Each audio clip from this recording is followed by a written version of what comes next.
அன்பு உள்ளங்கள் அனைவருக்கும் வணக்கம். அது ஒரு நிலா காலம். அருமையான நாவல். படித்ததில் பிடித்தது. பரதன் தீர்மானித்து விட்டான். என்ன ஆனாலும் சரி, இன்று கேட்டு விடுவது. நேருக்கு நேராக கண்களை பார்த்து நின்று கேட்டு விடுவது. முடிவெடுத்த பிறகு மனதிற்குள் இருந்த குழப்பங்கள் விலகி தெளிவு ஏற்பட்டது. உடம்பில் தானாக ஏறிக்கொண்ட சுறுசுறுப்பை உணர்ந்த போது வியந்தான். இரத்த ஓட்டத்தில் ஏதோ போதை மாத்திரை கலந்த மாதிரி ஒரு சொகுசான துள்ளல் தெரிந்ததையும் ஆச்சரியத்துடன் உணர்ந்து கொண்டான்.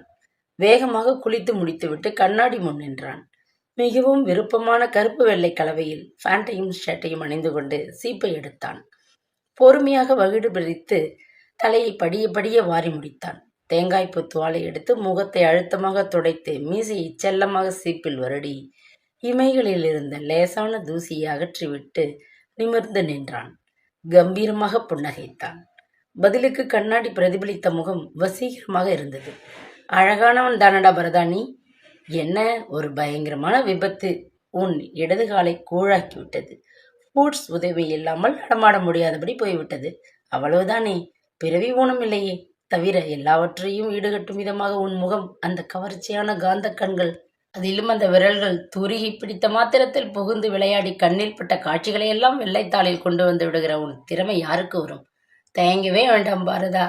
ஒழுக்கம், உழைப்பு, உண்மை என்று உத்தமனாக வாழ்ந்து கொண்டிருக்கும் உனக்கு வாழ்க்கைப்பட ஒவ்வொருத்தையும் கொடுத்து வைத்திருக்க வேண்டும். அப்பா, தீர்மானம் எடுத்த கையோடு நேரடியாக அவளிடம் கேட்டுவிடு. பரதன் உற்சாகமாக தலை சேர்த்தான். 2 பிரெட் ஸ்லைஸ் எடுத்து பாலில் ஊற்றினான். சாப்பிட்டான். வீட்டை பூட்டிக் கொண்டு படியிறங்கி நடந்தபோது வீட்டுக்கார தாத்தாவின் குரல் கேட்டது. தம்பி பரதா, அட உட்கார்ந்துருக்கீங்களா தாத்தா? கவனிக்கல தாத்தா. சொல்லுங்க, என்ன விஷயம் என்று பக்கத்தில் போனான். நிமிர்ந்து பார்த்தார் அவர். பல்பு போட்ட மாதிரி பளிச்சுன்னு இருக்குதேப்பா உன் முகம். என்னப்பா விஷயம்? டீச்சருங்களுக்கு சம்பளம் ஏற போகுதுன்னாங்களே, அப்படியா என்றார். இல்லை தாத்தா, பேச்சளவில் தான் இருக்குது. கண்ணாடியை துடைச்சி போட்டிருக்கீங்க போல, அதான் என் முகத்தை சரியா பார்த்துருக்கீங்க சிரித்தான் அவன். பாத்தியா, என்னையவே நக்கல் பண்ணிட்ட பார்த்தியா? அந்த காலத்து உடம்பியா இது?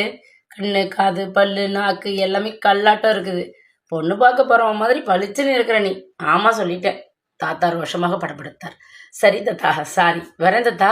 ஆனா ஒரு விஷயம், படா கில்லாடி தாத்தா நீங்க என்று பாராட்டு பத்திரம் வழங்கிவிட்டு தெருவில் இறங்கினான்.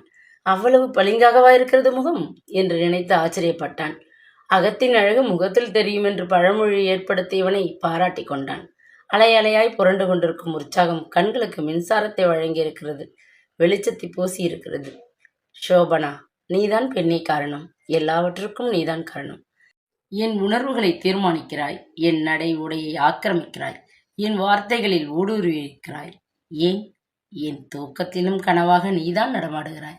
ஆனால் ஒன்றுதான் தெரியவில்லை எனக்கு. இதே பாதிப்புகளை உன்னிடம் நானும் ஏற்படுத்தி இருக்கிறேனா சோபனா? தெரியவில்லையே. அதுதான் பாடாய்படுத்துகிறது என்னை.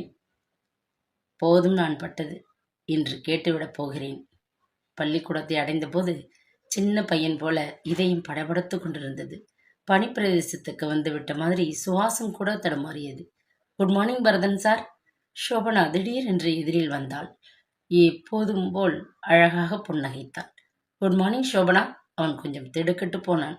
அரச மர கிளைகளின் வழியே சூரியன் அவள் முகத்தில் போட்டிருந்த பொன்னிற கோலத்தில் பதிந்த விழிகள். ஒரு ஆங்கில பத்திரிகையில் ஒரு ஓவியம் பார்த்தேன் பரதன் சார். ரொம்பவும் அழகாக இருந்தது. குழந்தைக்கு பால் கொடுத்துவிட்டு தாய் குழந்தையை பார்க்கிறார். 2 முகத்திலையும் அப்படி ஒரு நிறைவு. Very cute sir. உங்ககிட்ட காட்டணும்னு எடுத்துட்டு வந்தேன். மனசு வச்சா இதை விட அருமையா வரைய முடியும் உங்களால. பாருங்களேன் என்று நீட்டினாள். அப்படியே நின்றான் அவன். என்ன சார் என்றால் ஆச்சரியமாக. ஏன் ஒரு மாதிரி இருக்கீங்க? நாட் வெல் சோபனா என்றான். பதில் சொல்லாமல் அவனையே பார்த்தாள். ஒரு விஷயம் பேசணும் சோபனா. சொல்லுங்க சார். உங்களோட வாழணும்னு ஆசைப்படுறேன் Shobana. Yes, I want to marry you Shobana. தடுமாற்றம் இல்லாமல் சொல்லி முடித்தான்.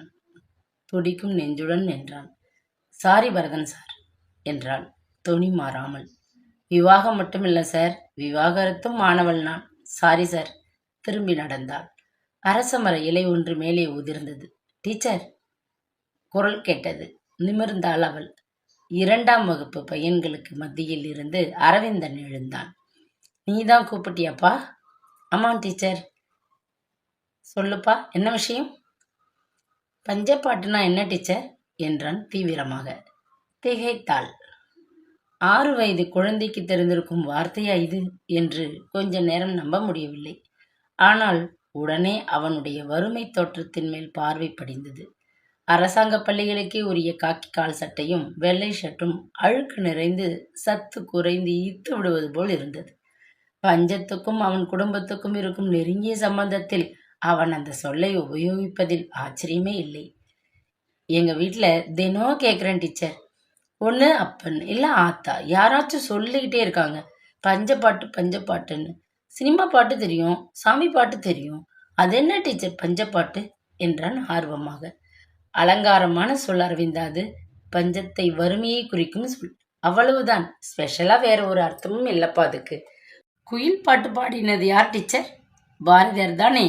ஆமாப்பா, அவர் கூட கடைசியில பஞ்சப்பாட்டு தான் பாடினார் இல்லை டீச்சர்? பிரமித்து போனாள் அவள். என்னப்பா சொன்ன? பஞ்சத்துல தானே செத்து போனார் பாரதியார், நீங்க சொன்னீங்களே டீச்சர் அறிவுரை வகுப்புல என்றான் யோசனையுடன். பிரமாதம் அரவிந்தா. அவள் எழுந்து போய் அவன் கைகளை குலுக்கினாள். இந்த சின்ன வயதில் என்ன அபூர்வமான அறிவு உனக்கு! குயில் பாட்டையும் பஞ்சப்பாட்டையும் இணைத்து சொல்ல வேண்டும் என்று தோன்றியதே உனக்கு! அபாரம், அற்புதம்! குயில் பாட்டும் இல்லையப்பா, கண்ணன் பாட்டு, பாப்பா பாட்டு என்று தமிழை கவசமாக நேசித்தவன் கடைசியில் வயிற்றுப்பாட்டுக்கு வழி இல்லாமல் பஞ்சப்பாட்டு பாடினானப்பா. அரவிந்தன் முகம் பிரகாசித்தது. மற்ற மாணவர்களை பெருமிதத்துடன் பார்த்தான். Teacher, Shobana teacher! வாயிற்பக்கம் குரல் கேட்க திரும்பினாள். பாக்யம் டீச்சர் நின்றிருந்தாள். முகம் பூரா பதட்டத்துடன், இங்க வாயேன் சோபனா என்று அழைத்தாள். உட்காரப்பா அரவிந்தா என்றபடி அவள் விரைந்தாள். என்ன டீச்சர், என்ன விஷயம்? பரதன் இல்ல, டிராயிங் மாஸ்டர். ஆமா, அவருக்கு என்ன? 3 நாளா ஒன்றும் சாப்பிடாம இருந்திருக்கிறார். பச்சை தண்ணி பல்லில் படாம கிடந்திருக்கிறார். சோபனா, வீட்டுக்கார தாத்தா தான் சந்தேகப்பட்டு போய் பார்த்தாராம். மயக்கத்துல கிடந்தாராம் பரதன். ஹாஸ்பிட்டல்ல சேர்த்து ட்ரிப்ஸ் ஏற்றிருக்காங்களாம். ஐயோ, என்ன டீச்சர் இது என்றால் தடுமாறி போய். பாவம் சோபனா, அந்த பிள்ளை ரொம்ப நல்ல மனசு, சிரிச்ச முகம். ஒரு காலம் விந்தி விந்தி அது நடக்கிறப்ப நமக்கே கஷ்டமா இருக்கும். ஆனா அந்த முகத்துல சிரிப்பு தான் இருக்கும். என்ன ஆச்சுன்னு தெரியல, திடீர்னு இப்படி பண்ணியிருக்கு சாகரப்பல. பாக்கியம் போய்விட்டாள். அப்படியே உட்கார்ந்தாள் அவள். உள்ளம் தவித்தது. பரதனா? தற்கொலைக்கு முயன்று மருத்துவமனையில் கிடப்பது பரதனா? ஐயோ, என்ன பைத்தியக்காரத்தனம் இது! என்ன ஆகிவிட்டது இப்போது? எதற்காக இப்படி? மனம் ஒட்டாமலே மிச்ச வகுப்பை கழித்துவிட்டு அவள் கிளம்பினாள். மருத்துவமனையை அடைந்தபோது பிரின்ஸ்பாலும் மற்றும் சில ஆசிரியர்களும் விடைபெற்று போய் கொண்டிருந்தார்கள். இவளை கண்டவுடனே அவன் முகம் சற்றென்று பிரகாசித்தது. உடனே இரண்டது, இறுகியது. பரதன் சார், என்ன இதெல்லாம் என்று அடிக்குரலில் கேட்டபடி அவள் உள்ளே போனாள். ஸ்டூலை இழுத்து போட்டு உட்கார்ந்தாள். அமைதியாக அவன் விழிகள் ஸ்லைன் பாட்டிலின் மேல் நின்றன. நான் தான் காரணமா இதுக்கெல்லாம் என்றாள் நெஞ்சில் கை வைத்தபடி. நான் சொன்ன எதுவுமே பொய் இல்லை சார், எல்லாமே நிஜம். இப்படி நீங்க படுத்து கிடக்கிறதுக்கு நான் தான் காரணமுன்னு தோணுது சார். சொல்லுங்க சார், ஏன் இப்படி செஞ்சீங்க? என்ன சொல்லணும் சோபனா? காரணம், இந்த கோழைத்தனமான செயல் செஞ்சதுக்கான காரணம். இது கோழைத்தனம் இல்லை சோபனா, இது ஒரு விதமான எதிர்ப்புணர்வு. என் மேலையா என்றால் அவனையே பார்த்து. என்ன நியாயம் சார் இது? முழுசா தெரிஞ்சிக்காமலே ஒரு பொருள் மேல ஆசை வைக்கிறதோ, அது கிடைக்கலன்னதும் வெறுப்பு காட்டுறதும் என்ன பழக்கம் இது? சாரி சார், டீச்சர் நீங்க, ஆனா ஸ்டூடெண்ட் மாதிரி நடந்துக்கிறீங்க. தெரியும் சோபனா, தெரியும் என்றான் வெறுப்பு நிறைந்த குரலில். நொண்டி பையனா, கரும்பலயகளை காக்கா குருவி வரைகிற டிராயிங் மாஸ்டர். நீங்க தமிழ் படிச்ச ஆசிரியை, அழகான இளம்பெண். எப்படி நான் ஆசைப்படலாம்? மண்புழு பறக்க ஆசைப்படுற மாதிரி நெடியாட்டி. நோ பரதன் நோ என்றால் திகைத்து. சடாரின கண்கள் கனிவை சுமந்தன. அவனையே பார்த்தாள். உங்க ஊனம் ஒரு குறையாவே எனக்கு பட்டதில்ல பரதன் சார். என் கதை முழுக்க சொல்றேன் சார். சிரிச்சு பேசி தன்னம்பிக்கையை விதைக்கிற சோபனாவோட மறுபக்கத்தை சொல்றேன் சார். கேளுங்க, முழுசா கேளுங்க, அப்புறம் பேசுங்க, சரியா? வியப்புடன் நிமிர்ந்தான் அவன். மிகவும் பரபரப்பான காலை நேர 10:30 மணி. வழக்கம் போல சோபனா சுறுசுறுப்பாக இயங்கிக் கொண்டிருந்தாள். கம்ப்யூட்டர் திரை உயிர் பெற்று அவளின் வேகத்திற்கு ஈடு கொடுக்க முடியாமல் திணறியது. அரசாங்கத்தின் சார்பாக நடந்து கொண்டிருக்கும் வெகு முக்கியமான அலுவலகம் அது. வாகனம் சம்பந்தப்பட்ட எல்லா விஷயங்களும் அங்குதான் வந்து போக வேண்டும். அன்றைக்கு சரிபார்க்க வேண்டியவை 8 ஆர்சி புத்தகங்கள், 7 ரோடாக்ஸ் டாக்குமெண்ட்ஸ் தவிர கவுண்டரில் வாங்க வேண்டிய வரிப்பணம் என்று அவள் மூச்சுவிட நேரமின்றி ஏங்கிக் கொண்டிருந்தாள். Good morning madam. இந்த டிராக்டர் வண்டி பற்றி பார்த்து சொல்லுங்களேன். சேசி நம்பர் சரியாக புரியல. பணம் எல்லாம் 10 ரூபாயா இருக்கு மேடம். 500 ரூபாய் கட்டு கேட்டால் இல்லைன்னுட்டாங்க. Kindly adjust madam. Brake inspector வரலையே மேடம். 3 மணி நேரமாக வெயிட் பண்ணுறேன் மேடம். வருவாரா மாட்டாரா? ஆர்டிஓ காபினில் காணமே. லீவா இல்லை வெளியில் போயிருக்காரா மேடம்? தெளிவான பதிலும் சொல்லிக்கொண்டு திரையையும் பார்த்தபடி அவள் வேலைகளை செய்து முடித்த போது உணவு இடைவேளை வந்தது. கவுண்டரின் சிறு கதவை மூடினாள். கை கழுவி கொண்டு வந்து தன் இருக்கையில் உட்கார்ந்தாள். லஞ்ச் டப்பாவை திறந்தவுடனே எலுமிச்சையின் வாசனை குன்று நெஞ்சை நிறைத்தது. அப்பாவின் கைமணம். மைடியர் அப்பா. எது செய்தாலும் நிறைவாக செய்வதுதான் கொள்கை அவருக்கு. கந்தசஷ்டி கவசம் படிப்பதனாலும் சரி, கல்கல்லாய் தோசை வார்த்தாலும் சரிதான். ஆரம்ப பள்ளி ஆசிரியராக வாழ்க்கையை தொடங்கி அதிலேயே ஓய்வு நிறைவும் பெற்றவர் அப்பா. எத்தனையோ சந்தர்ப்பங்கள் வந்து ஏணியில் ஏற அழைத்தும் அனைத்தையும் நிராகரித்தவர். குழந்தை பருவம் என்பது நாற்றாங்கால் வடிவம். அது சரியாக வேர்பிடித்தால்தான் பின்னால் பயிர் சரியாக வளரும் என்ற கொள்கை வைத்துக் கொண்டும் ஆரம்ப பள்ளிக்கு தூணாக நின்ற தூய அப்பா. எலுமிச்சை சாதம் வெண்ணெய் போல் தொண்டைக்குள் இறங்கியது. தொலைபேசி அழைத்தது. ஹலோ, சோபனா ஹியர் என்றாள் எடுத்து. பிரகாஷ் பேசுகிறேன் மேடம். ஓ என்றால் பெருமூச்சு விட்டு. உங்களுக்குத்தான் லைசன்ஸ் கொடுத்தாச்சு சார். ரோட் டாக்ஸ் கூட மொத்தமாக கட்டிட்டீங்க. ரினியூவில் எந்த ப்ராப்ளமும் இல்லை. மறுபடியும் எதுக்கு கூப்பிடுறீங்க? இதுவும் லைசன்ஸ் விஷயமாத்தான் மேடம் என்று சிரித்தான். புரியல. வாழ்நாள் பூரா உங்கள் கூட வாழணும் நான். அதுக்கான லைசன்ஸ். மிஸ்டர் பிரகாஷ் என்றாள் அலுப்புடன். ரொம்ப போர் அடிக்கிறீங்க. இனிமே இந்த மாதிரி பேசிக்கிட்டு இருக்க மாட்டேன். நீங்கள் தானே தெரிஞ்சதும் கட் பண்ணிடுவேன். Kindly behave properly. ஐயோ மேடம், வச்சிடாதீங்க என்றான் பதட்டத்துடன். ஒரு கேள்வி மேடம், ஒரே ஒரு கேள்வி. தயவு செய்து நான் சொல்றதை கேளுங்க. என்ன? கோவிச்சுப்பீங்களா? இப்பவே கோபத்தில் தான் இருக்கேன் மிஸ்டர் பிரகாஷ். சரி, என் கேள்வி என்னன்னா என்று இடைவெளி விட்டு சொன்னான். நமக்குள்ள ஒரு வித பந்தம் இருக்குதுன்னு எனக்கு தோணுதே. உங்களுக்கு தோணலையா? இதுதான் கேள்வி. ப்ளீஸ் பதில் சொல்லுங்க. பந்தம் தானே இருந்ததே என்றால் லேசான குரலில். நீங்கள் கஸ்டமர், நான் கவர்மெண்ட் சர்வெண்ட். நீங்கள் ரினியூவலுக்கு வந்தீங்க, நான் செஞ்சு கொடுத்தேன். நீங்கள் தேங்க்ஸ் சொன்னீங்க, நான் வெல்கம் சொன்னேன். பந்தம் இருந்தது, முடிஞ்சு போச்சு. போதுமா? இந்த அசட்டு பிசட்டு டைலாக் எல்லாம் பத்திரிகைக்கு எழுதி போடுங்க. என்கிட்ட வேணாம். புரியுதா? Get lost. நிதானமாக ரிசீவரை பொருத்தினாள். கை கழுவி விட்டு திரும்ப வரும்பொழுது ஒரு வித எரிச்சல் இருந்தது. ஆண்களில் பெரும்பான்மையோர் இன்னும் அரைவேக்காடுதான் என்று தோன்றியது. 4 தடவை சந்திப்பு, அதுவும் வேலை நிமித்தமான அலுவலக சந்திப்பு, அவ்வளவுதான். காதல் டயலாக் பேச ஆரம்பித்து விட்டான். பந்தம், பாசம் என்று சென்டிமெண்ட், அபத்தம். எது இப்படி பேச வைக்கிறது? அழகாக இருக்கிற கர்வமா? சொந்தமாக கார் வைத்திருக்கும் திமிரா? PAN number, IT return number என்று அரசாங்கத்துக்கு விசுவாசமாக இருக்கிறேன் பார் என்று நீட்டிய பெருமையா? மாதம் 30,000 சம்பாதிக்கும் சுய தொழில் மனிதன் என்கிற அகங்காரமா இது? சோபனா, ஒரு நிமிஷம். சூப்பர்டென்ட் குரல் கேட்டது. திரும்பினாள். ரவீந்தர் நின்றிருந்தார். முகம் பூரா அசட்டு சிரிப்பு. எஸ் சார் என்றார். ரொம்ப தொந்தரவு கொடுக்குறானா? யாரு? அதான் அந்த டெலிஃபோன் பார்ட்டி என்று அக்கம் பக்கம் பார்த்து கொண்டார். பேசிட்டு இருந்திய சோபனா? ரத்தம் பாய்ஞ்ச மாதிரி மூஞ்சி பூரா சிகப்பு. நான் தானே டிரான்ஸ்ஃபர் செஞ்சேன், அதான் கேட்டேன். அந்த மஞ்சுநாத் ஃபைல் பார்த்தாச்சா சார்? இன்னும் இல்லை. ஏன்? உங்கள் வேலையை கவனிங்க சார் முதல்ல. என் வேலையை நான் பார்த்துக்கிறேன். திரும்பி நடந்தாள். சுறுசுறுவென்று கோபம் ஏறியது. அழகான இன்னொரு விடியலை உலகுக்கு கொடுத்துவிட்டு இரவு விலகி கொண்டது. சோபனா பால் கொதித்து கொண்டிருப்பதை பார்த்தபடி காஃபிக்கு தயார் செய்தாள். சரியாக பொங்கி வரும்போது கச்சிதமாக அடுப்பை அணைத்தாள். 2 கோப்பைகளில் கலந்து எடுத்துக்கொண்டு ஹாலுக்கு வந்தாள். தினசரி கையில் வைத்துக்கொண்டு காத்திருந்தார் அப்பா. அவள் வந்தவுடனே கோஃபையை வாங்கி கொண்டு பேப்பரை நீட்டினார். அவசரம் இல்லைப்பா, நீங்க படிச்சுட்டே கொடுங்க என்று உட்கார்ந்தாள். எனக்கு என்னம்மா அர்ஜென்ட்? இதில் நாள் முழுக்க ஃப்ரீ தானே. தவிர இப்படி அருமையாக காஃபி காத்துட்டு இருக்கும்போது வேற எதில் மனசு போகும் சொல்லு? குழந்தையின் முதல் ஓவியத்தை ஆர்வத்துடன் பார்க்கிற தாயைப் போல் அவர் அந்த பானத்தை பார்த்தபடி ஒவ்வொரு துளியாய் குடிக்க ஆரம்பிக்க தினசரி பிரித்து வைத்து கொண்டாள் அவள். வழக்கம் போல பரபரப்பான வன்முறை தலைப்புகள். போர் மூலுமா மூலாதா? ஆப்கானில் பொழிந்த குண்டுமழையில் தோராபோரா மலைக்குகைக்குள் முழுவதுமாக நாசமா? உலக வர்த்தக மைய சாவு எண்ணிக்கை 50,000 தாண்டிவிட்டதே. காரைக்காலில் பிடிபட்ட வன்முறை கும்பலுக்கும் பாகிஸ்தானுக்கும் தொடர்பு உண்டா? பக்கங்களை திருப்பினால் 2, 3, 4, 5வது பக்கத்தில் ஒரு சிறுமியின் படம். பால் மனம் மாறாத முகம், மழலை சிரிப்பு. இந்த குழந்தை நீச்சலில் அபார திறமைசாலியாம். திருச்சி தாண்டி கொள்ளிடத்து ஆற்றில் மாட்டிக்கொண்ட மூதாட்டி ஒருத்தியின் தலைமயிர் பற்றி இழுத்து காப்பாற்றி விட்டதாம் அந்த குழந்தை. வானதி என்கிற பெயருக்கேற்றபடி தைரியசாலியாக இருக்கும் அந்த மழலை மாமனுஷியை அவள் பெருமிதத்துடன் பார்த்தாள். பெருமூச்சு விட்டாள்.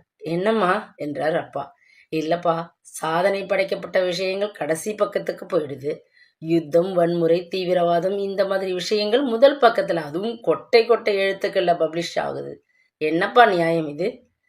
காண்டேகர் சொல்வாரேம்மா, இந்த உலகத்தில் சந்தனத்தை விட சாராயத்துக்குத்தான் முக்கியத்துவம் அதிகம். என்ன செய்ய முடியும்? உலகம் அப்படி.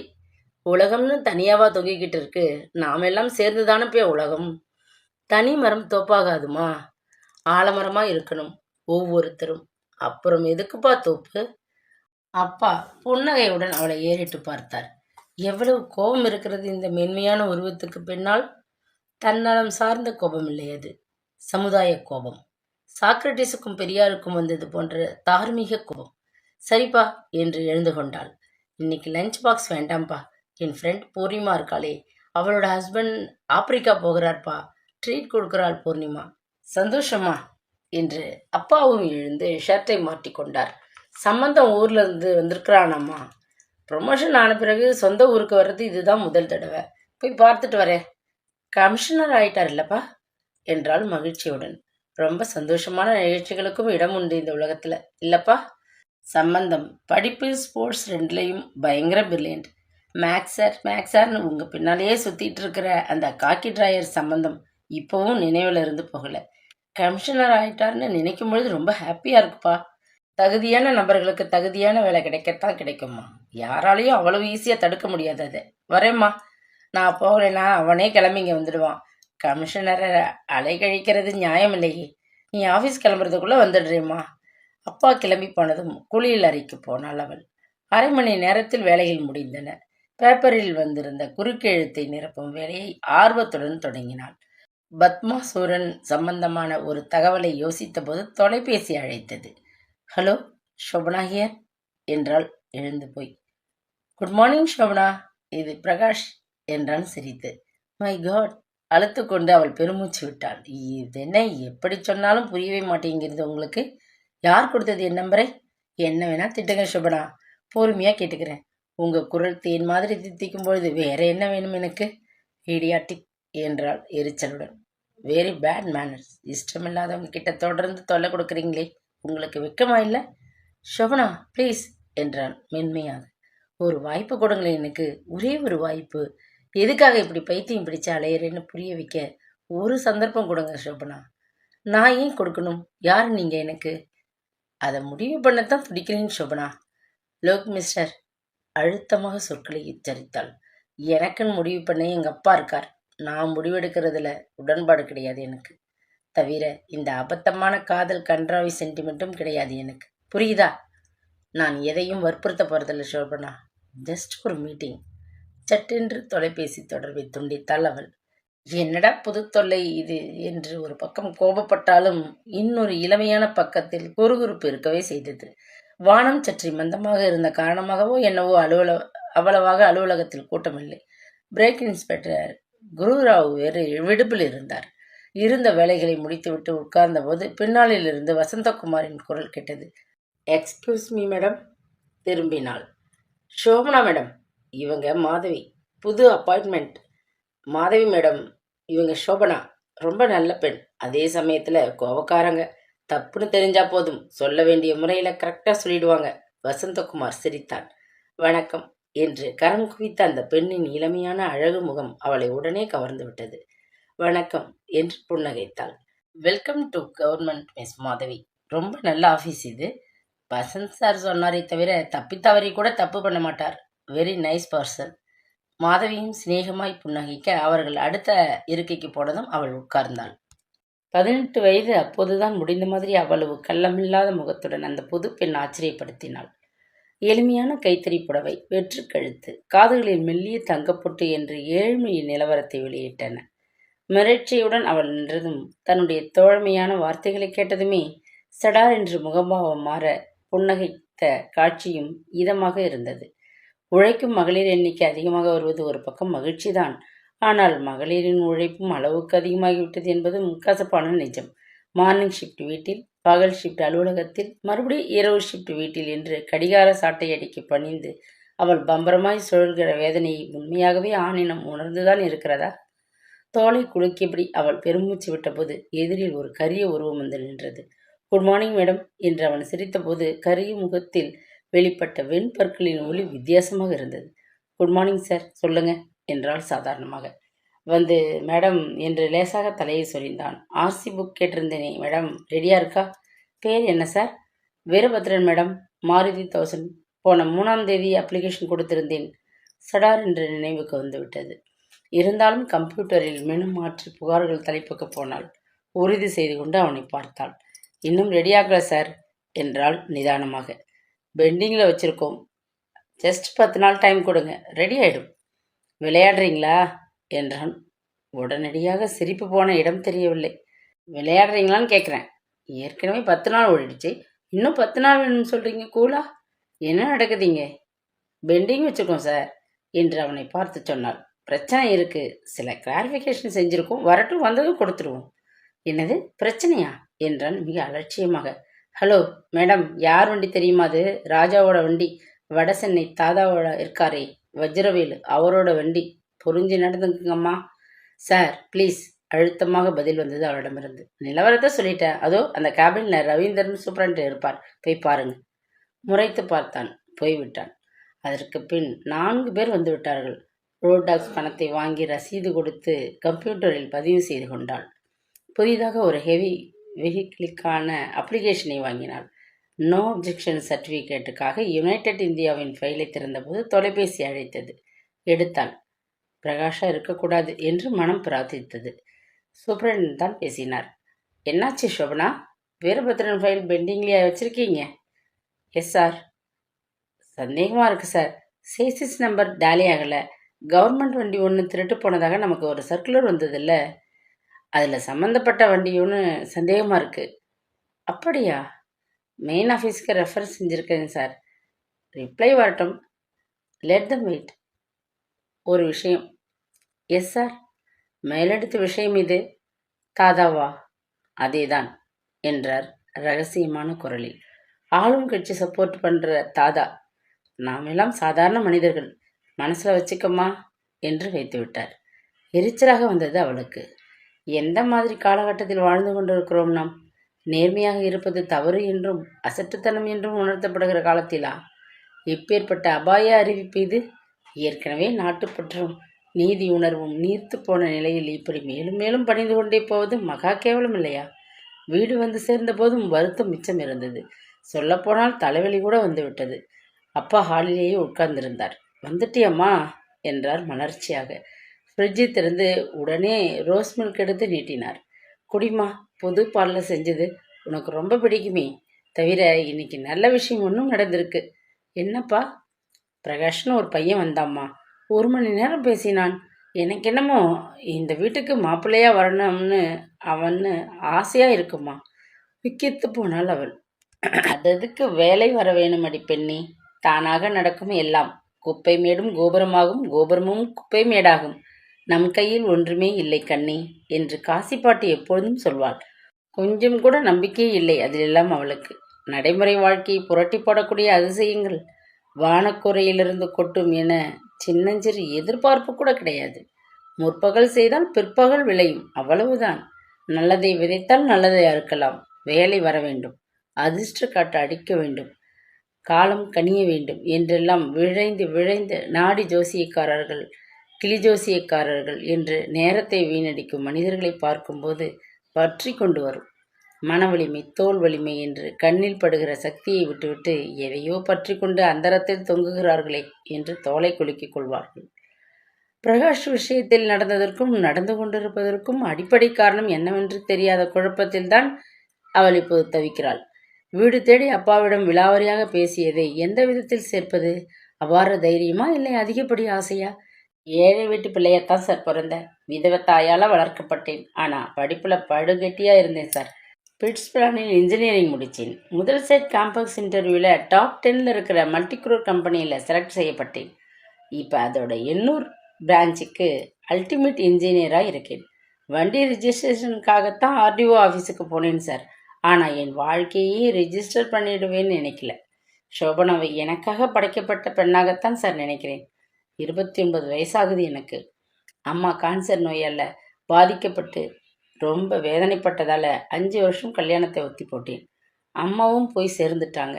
நானாக கல்யாண பேச்சை ஆரம்பித்து பொண்ணு வீட்டுக்காரங்களை தேடி வீடு வீடாக ஏறி இறங்குறதுக்கு எனக்கு பிடிக்கல சார். சரி, கல்யாணமே வேணாம் இப்போதைக்கு, பின்னால் பார்த்துக்கலாம்னு இருந்தேன். ஆனால் சோபனா என்னை அசைச்சிட்டாங்க சார்.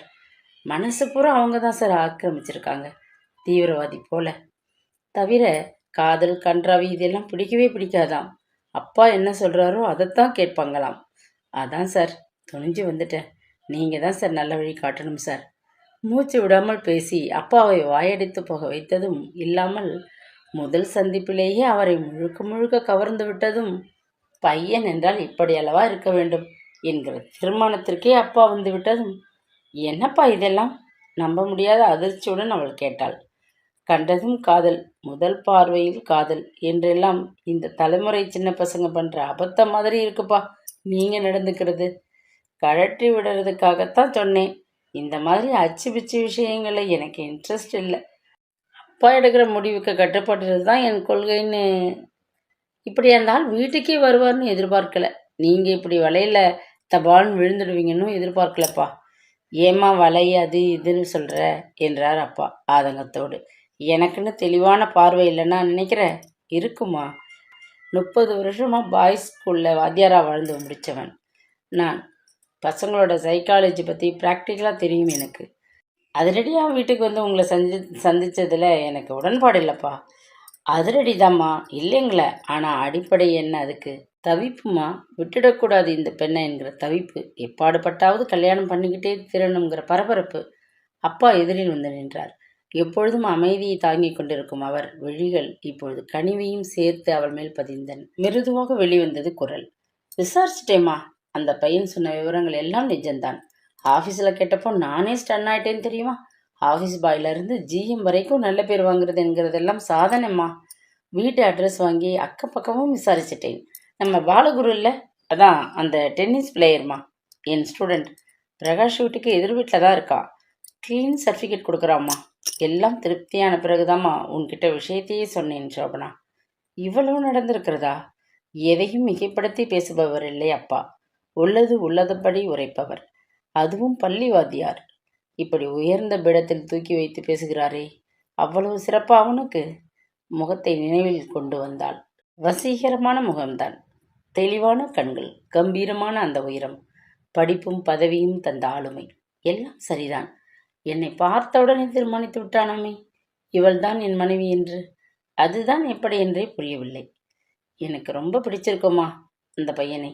சொல்லப்போனா உன் அழகுக்கும் புத்திசாலித்தனத்துக்கும் ஏற்ற மாதிரி எங்கே கிடைக்க போகிறானோ மாப்பிள்ளைன்னு கவலைப்பட்டுக்கிட்டு இருந்தேம்மா. இப்போ ரொம்ப சந்தோஷமாக இருக்குமா சோபனா. எந்தவித கண்டிஷனும் இல்லை இதில். தெளிவாக யோசித்து முடிவெடு. என்ன? இன்னும் பிரமிப்பு தீராமலே தான் இருந்தாள் அவள்.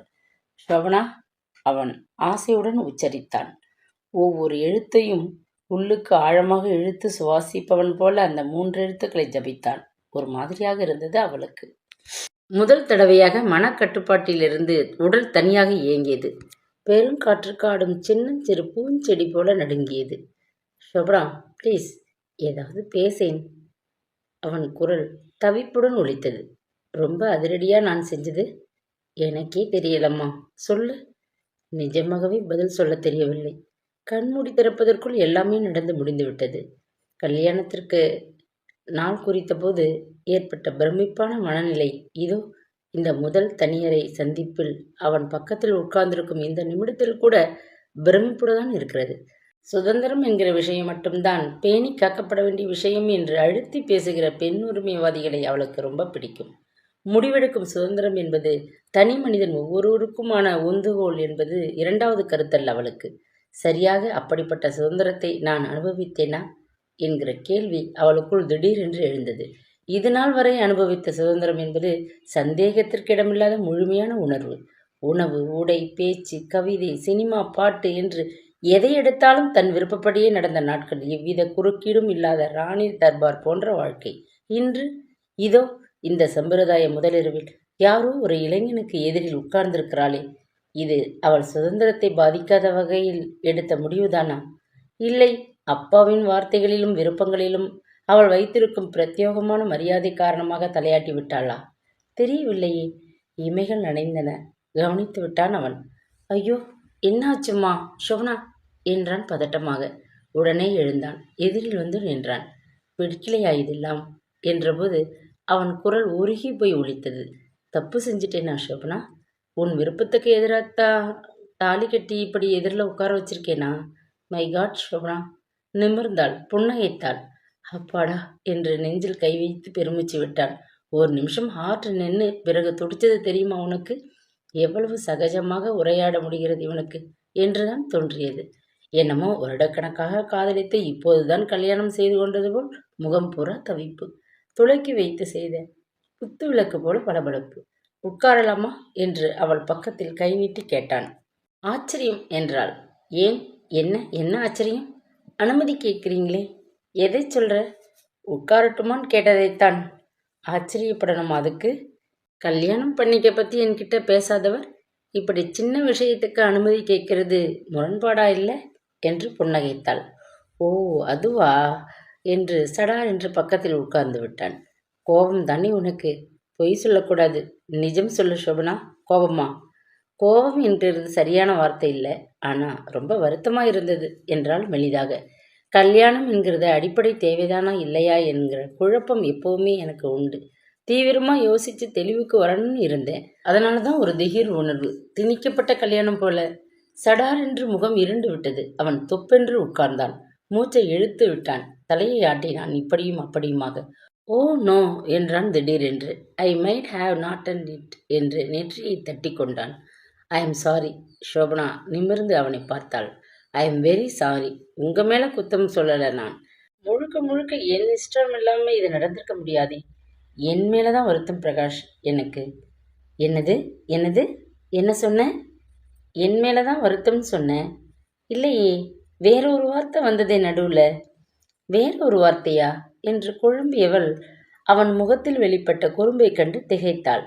பிரகாஷ் பிரகாஷ்னு சொன்னியே என்றான் சிறுவனைப் போல. இவ்வளவு அழகான பேரா எனக்கு? இத்தனை நாள் தெரியலையே எனக்கு. சந்தன ஊதுபத்தியின் மனம் அரை முழுக்க சுற்றி வந்தது. ஷோபனா, குழப்பம் வேண்டாம் ஷோபனா என்றான் மிருதுவாக. கல்யாணம் என்கிறது அடிப்படை தேவைதான்னு உன் வாயாலேயே சொல்ல வைக்கிறேன் ஷோபனா. அதுவும் பிரகாஷ் மாதிரி புருஷன் மட்டும் கிடைச்சிட்டா கல்யாண வாழ்க்கை சொர்க்கம்தான்னு சொல்ல வைக்கிறேன். அது வரைக்கும். ஒரு கணம் அமைதியில் கழிந்தது. இதயம் தடதடத்தது அவளுக்கு. நீ நீயாகவே இரு, நான் நானாகவே இருக்கேன். சரியா ஷோபனா என்றான். புன்னகைத்தாள். விடுமுறைக்கு அடுத்த நாளான திங்கட்கிழமை எப்போதும் போல பரபரப்பான வேலை நாளாகவே தொடங்கிவிட்டது. அதுவும் வாகன வரி கட்டுவதற்கான வரிசை நீண்டு கொண்டே இருக்க அவள் இருக்கையின் நுனியில் உட்கார்ந்தபடியே வேலை செய்து முடித்தாள். கவனம் சிதறாமல் பணத்தை வாங்கி எண்ணி டேலி செய்து முடித்த போதுதான் தொலைபேசி அழைத்தது. Yes, Shobana here. Hi my dear கண்ணுக்குட்டி என்று எதிர்முனையில் ஒலித்த அவனுடைய கிசுகிசுப்பான குரல் அவளை ஒரு கணம் தடுமாற வைத்துவிட்டது. நீங்களா என்றால் பொய் கோபத்துடன். இதே வேலையா போச்சே, அதிரடியாக காரியம் பண்ணுறதும் ஷாக் கொடுக்கறதும் என்ன இதெல்லாம்? நான் என்ன பண்ணினேனா? எல்லாம் நீ பண்ணுறது தான் என்றான் கொஞ்சலாக. மை காட், நானா? ஒரு வேலை செய்ய விடாம என்னை பந்து மாதிரி அல்லாட விடுறையே. என் இதயத்தை தீவிரவாதி போல கடத்தி வச்சிருக்கிற. குரலையாவது கேட்கணும் தவிக்க பண்ணியிருக்கியே. ஆகா, என்ன அழகான டைலாக் என்று சிரித்தாள். பிஸ்னஸை விட்டுட்டு வசனம் எழுத போகலாம். நீங்கள் ஓவர் நைட் பாப்புலர் ஆகிடுவீங்க. அப்புறம் அப்புறம் என்ன? அப்புறம் எதுக்காக ஃபோன் செஞ்சீங்களாம் இப்போ? அதான் சொன்னே என்றவன் குரலை மிருதுவாக்கி கொண்டு பாடினான். பார்த்துட்டு போனாலும் பார்க்காம போனாலும் காத்துக்கிட்டே தான் இருப்பேன், உன்னை பார்த்துக்கிட்டே தான் இருப்பேன். கேட்டுட்டு போனாலும் கேட்காம போனாலும் கேட்டுக்கிட்டே தான் இருப்பேன், கேட்டுக்கிட்டே தான் இருப்பேன் நான். அச்சச்சோ, அவள் கலவரத்துடன் படபடத்தாள். நல்லாத்தானே இருந்தீங்க, திடீர்னு ஏன் கீழ்ப்பாக்கத்து கேஸ் மாதிரி ஆயிட்டீங்க பிரகாஷ்? கேஸ் இல்லம்மா, கயஸ் என்றான் போதையாக. மானை கண்டால் லைலா, பச்சை மரத்தை கண்டால் லைலா, கயல் மாதிரி ஆயிட்டேன் ஷோப்னா. உன்னை பார்க்கணும் போல இருக்கு, வரட்டுமா ப்ளீஸ்? நோ நோ என்றால் அழுத்தமாக. 6 மணிக்கு டான்னு வீட்டில் இருப்பேன், முழுசா பார்க்கலாம், போதுமா? வச்சிடட்டுமா? என்ன என்ன, முழுசாவா? முழுசாவா? அப்படின்னா அப்படின்னா ஏங்க, உங்களுக்கு குறும்பு அதிகம்தான், முதல்ல ஃபோனை வைங்க என்று வைத்தபோது குப்பென்று வியர்த்து கொட்டிவிட்டது. முகம் சிவந்திருக்குமோ என்று தோன்ற அவள் ஓரக்கண்ணால் இப்படியும் அப்படியும் பார்த்தாள். நல்ல வேளை, எல்லோரும் வேலையில் மும்முரமாக இருக்கிறார்கள். சே, என்ன குரல் அது என்று தானாக முகிழ்த்த கிறுகிறுப்பு உணர்வை கட்டுப்படுத்த முடியாமல் அவள் தவித்தாள். காதலும் இளமையும் பொங்கி வழிய இப்படி கூட பேச முடியுமா? சூழலே ரோஜா காடாக ஆகிவிட்டது போல் இருந்தது. வாசனையை முகர்ந்தபடி ரோஜா இதழ்களை ஸ்பரிசித்தபடி நடப்பது போல கால்கள் குறுகுறுக்க அவள் எழுந்து கொண்டபோது மறுபடி தொலைபேசி அழைத்தது. நான் தான் ஷோபனா என்றான் அவன் நிதானமாக. எதுக்காக கால் பண்ணினேன்னா, அதையே மறந்துட்டேன் பாரு, தமிழோட பிறப்பு வருதில்ல, ஒரிசா காட்டன் சாரி வாங்கி தரணும் உனக்குன்னு ஆசை எனக்கு. கலர் சொல்லேன், எது பிடிக்கும் உனக்கு? இப்போ எதுக்கு பிரகாஷ் சாரி எல்லாம் என்றாள். கல்யாணத்தப்ப அப்பா வாங்கி கொடுத்ததே பாதிக்கு மேல் பிரித்து கட்டலை. ஆசைன்னு சொல்கிறேன்ல. அப்போ சரி, பிடிச்ச கலர் சொல்லேன். சந்தன நிறம் என்று வாய் வரை வந்து விட்டதை விழுங்கி கொண்டு, டயலாக் பேச தெரியுதில்ல, கண்டுபிடிங்களேன் பார்க்கலாம் என்றாள் குறும்பாக.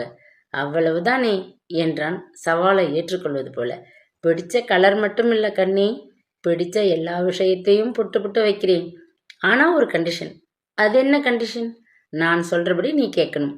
சரி, பார்க்கலாம். பார்க்கலாம் கேட்கலாம் எல்லாம் கிடையாது. Okay, agree, gentleman agreement. அவள் சிரித்தபடி தொலைபேசியை வைத்தாள். மறுபடியும் இனிமை இதயம் போராவும் பரவியது. இதுவரை அனுபவத்திராத புதுமையான உணர்வு. அப்பாவும் அன்பை கொட்டுவார்தான். பண்டிகை, புது வருஷம், பிறந்த நாள் என்று உடை பொருள் நகையாக குவிப்பார்தான்.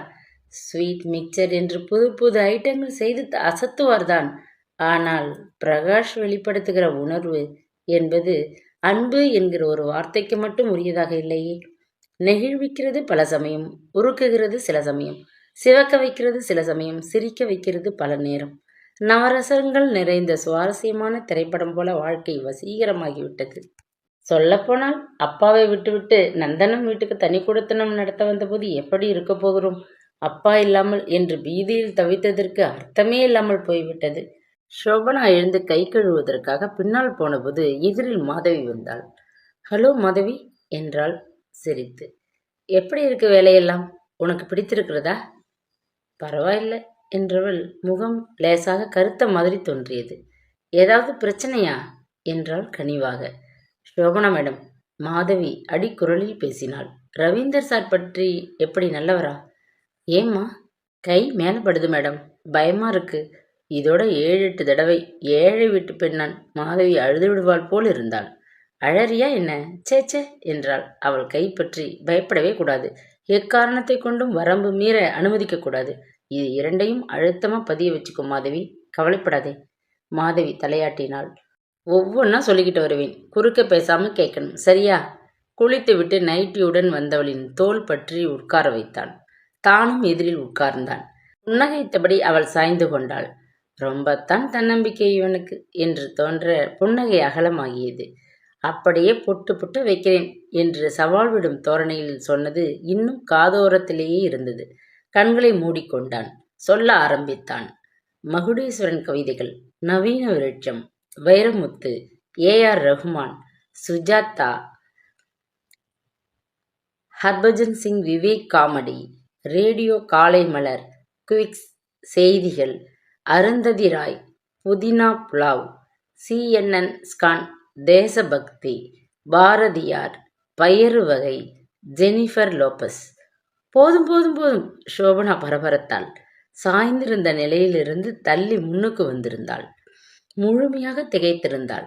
இமைகள் சிறகடித்தது தவிர மற்றபடி சிலையாகவே சமைந்திருந்தாள். கண் திறந்து அவன் சிரித்தான். எப்படி பிரகாஷ் என்றாள் வார்த்தைகளே வராதவள் போல. எப்படி இவ்வளவு கரெக்டா? My God, amazing Prakash. எப்படி எப்படி கரெக்டா நான் சொன்னது? எதிலையாவது தப்பு இருக்கா என்றான் ஆர்வம். 100க்கு 200 மார்க் பிரகாஷ் என்கையில் அவள் புருவங்கள் உயர்ந்தே இருந்தன. எப்படி தெரிஞ்சுக்கிட்டீங்க? நம்ப முடியல. எப்படி ஜஸ்ட் 3.5 மாசத்துல? ஓ காட், சொல்றேன் என்று அவள் முகத்தை கனிவுடன் பார்த்தான். உங்க அப்பா பக்திமான் தானே? ஆமா. ஆன்மீகத்துல எப்படி அவர்? எல்லாமே தெரியும் என்றாள் பெருமையுடன். பிரதோஷம் ஏன் அனுசரிக்கிறோம்? மகா சிவராத்திரி ஏன் கொண்டாடுறோம்? தாட்சாணிய புண்ணிய காலம்னா என்ன? கருட பஞ்சமிக்கு என்ன மூல காரணம்? மகாபரணி சிவபூஜைக்கு ஏன் தாழம்பூ சேர்க்கறதில்ல? துளசிக்கு ஏன் சிறப்பிடும்? அப்படி இப்படின்னு நுணுக்கமான விஷயங்கள் கூட தெரிஞ்சு வச்சுப்பார் அப்பா. எக்ஸாக்ட்லி, அவன் சிரித்தான். ஈடுபாடு அதிகமா இருக்கிற விஷயத்த தானா தெரிஞ்சுக்க விரும்புறது மனுஷ சுபாவம். தெய்வத்தை பத்தி பக்தன் அறிஞ்சிக்கிறான், சோபனா பத்தி பிரகாஷ் தெரிஞ்சுக்கிறான். As simple as it is. பிரமிப்புடன் அவள் அவனையே பார்த்தாள். தடதடவென்ற இதய துடிப்பு அவள் கட்டுப்பாட்டை மீறியது. துள்ளலுடன் இரத்த நரம்புகள் நெஞ்சை சுற்றி கவிதை பாடி வலம் வந்தன. பிரகாஷ், அற்புதம் பிரகாஷ்.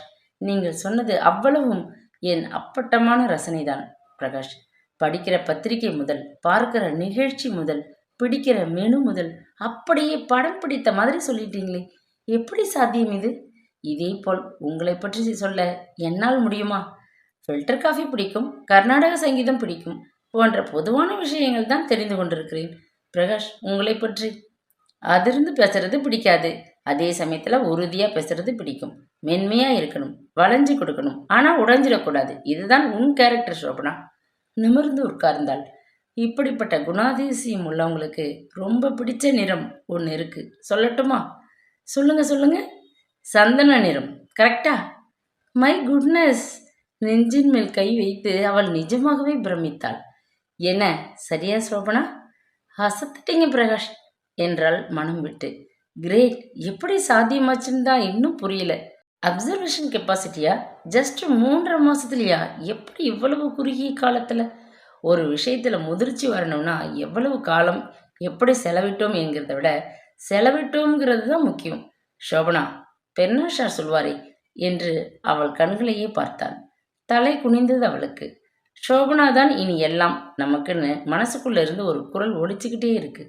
உணர்வுகள் தானா உன்கிட்ட ஒன்றி போயிடுச்சு. வேற என்ன வேணும் சோபனா? ஒத்துக்கிறேன். எதை? தோத்துட்டேன் சவால்ல. நம்ம அக்ரிமெண்ட் இருக்கே அப்படியே. என்ன சொன்னாலும் கேப்பியா? ம் என்றால் உள்ளே படபடத்தது. மடிக்கோடு. என்னது? படுத்துக்கணும் சோபனா என்றான் திடீரென்று கரகரப்பான குரலுடன். உன் மடியில் படுத்துக்கணும், கண்மூடி படுக்கணும், இப்பவே, இந்த நிமிடமே. வெளியில் மழை கொட்டியது. உயிர் என்பது கற்பனைதான், உடம்புதான் காரியம் என்று எங்கோ படித்தது. எப்போதும் அவள் நினைவில் இருக்கும் விஷயம். முரண்பாடான கருத்து அது என்றுதான் நினைத்து கொள்வாள். உயிர் என்பதை பார்க்க முடியாவிட்டாலும் ஆதாரம் அதுதான், அடிப்படை அதுதான். சல்லி வேறு முக்கியம்தான் என்றாலும் சல்லி வேரை விட ஆணி வேறுதான் முக்கியம். உடலின் முக்கியத்துவத்தை விட உயிரை பேணி காப்பாற்றுவதுதான் அதிமுக்கியமான காரியம். எப்படி பின்னே உயிரை கற்பனை என்றும் உடம்பை காரியம் என்றும் சொன்னான் இந்த சிந்தனவாதி என்று சிரித்து கொள்வாள். அதெல்லாம் ஒரு காலம். இப்பொழுது அப்படியே அந்த கருத்தை ஏற்றுக்கொள்ள தயாராகிவிட்டாள் அவள். உயிர் என்பது கற்பனை மட்டுமல்ல, கட்டுப்பாட்டிலும் இல்லாதது. ஆனால் உடம்பு என்பது காரியம். நம்மை மேலே ஏற்றிச் செல்வதும் ஏற தூண்டுவதும் புலன்கள்தான். இதயத்தை சுற்றி கொண்டிருக்கும் உணர்வுகள்தான். ஒரு மனிதனை பறக்க வைப்பதும் தரையில் விழ வைப்பதும் கூட உடம்பு பண்ணும் சாகசம்தான். தான் இப்போது மண்ணில் கால் பதித்திருக்கிறோமா, இல்லை சிறகடித்து பறந்து கொண்டிருக்கிறோமா என்று திடீரென்று சந்தேகம் தோன்றியது அவளுக்கு. உடனே செல்ல கோபமும் வந்தது. நானா இப்படியெல்லாம் அபத்தமாக கேள்வி கேட்டுக்கொள்கிறேன்?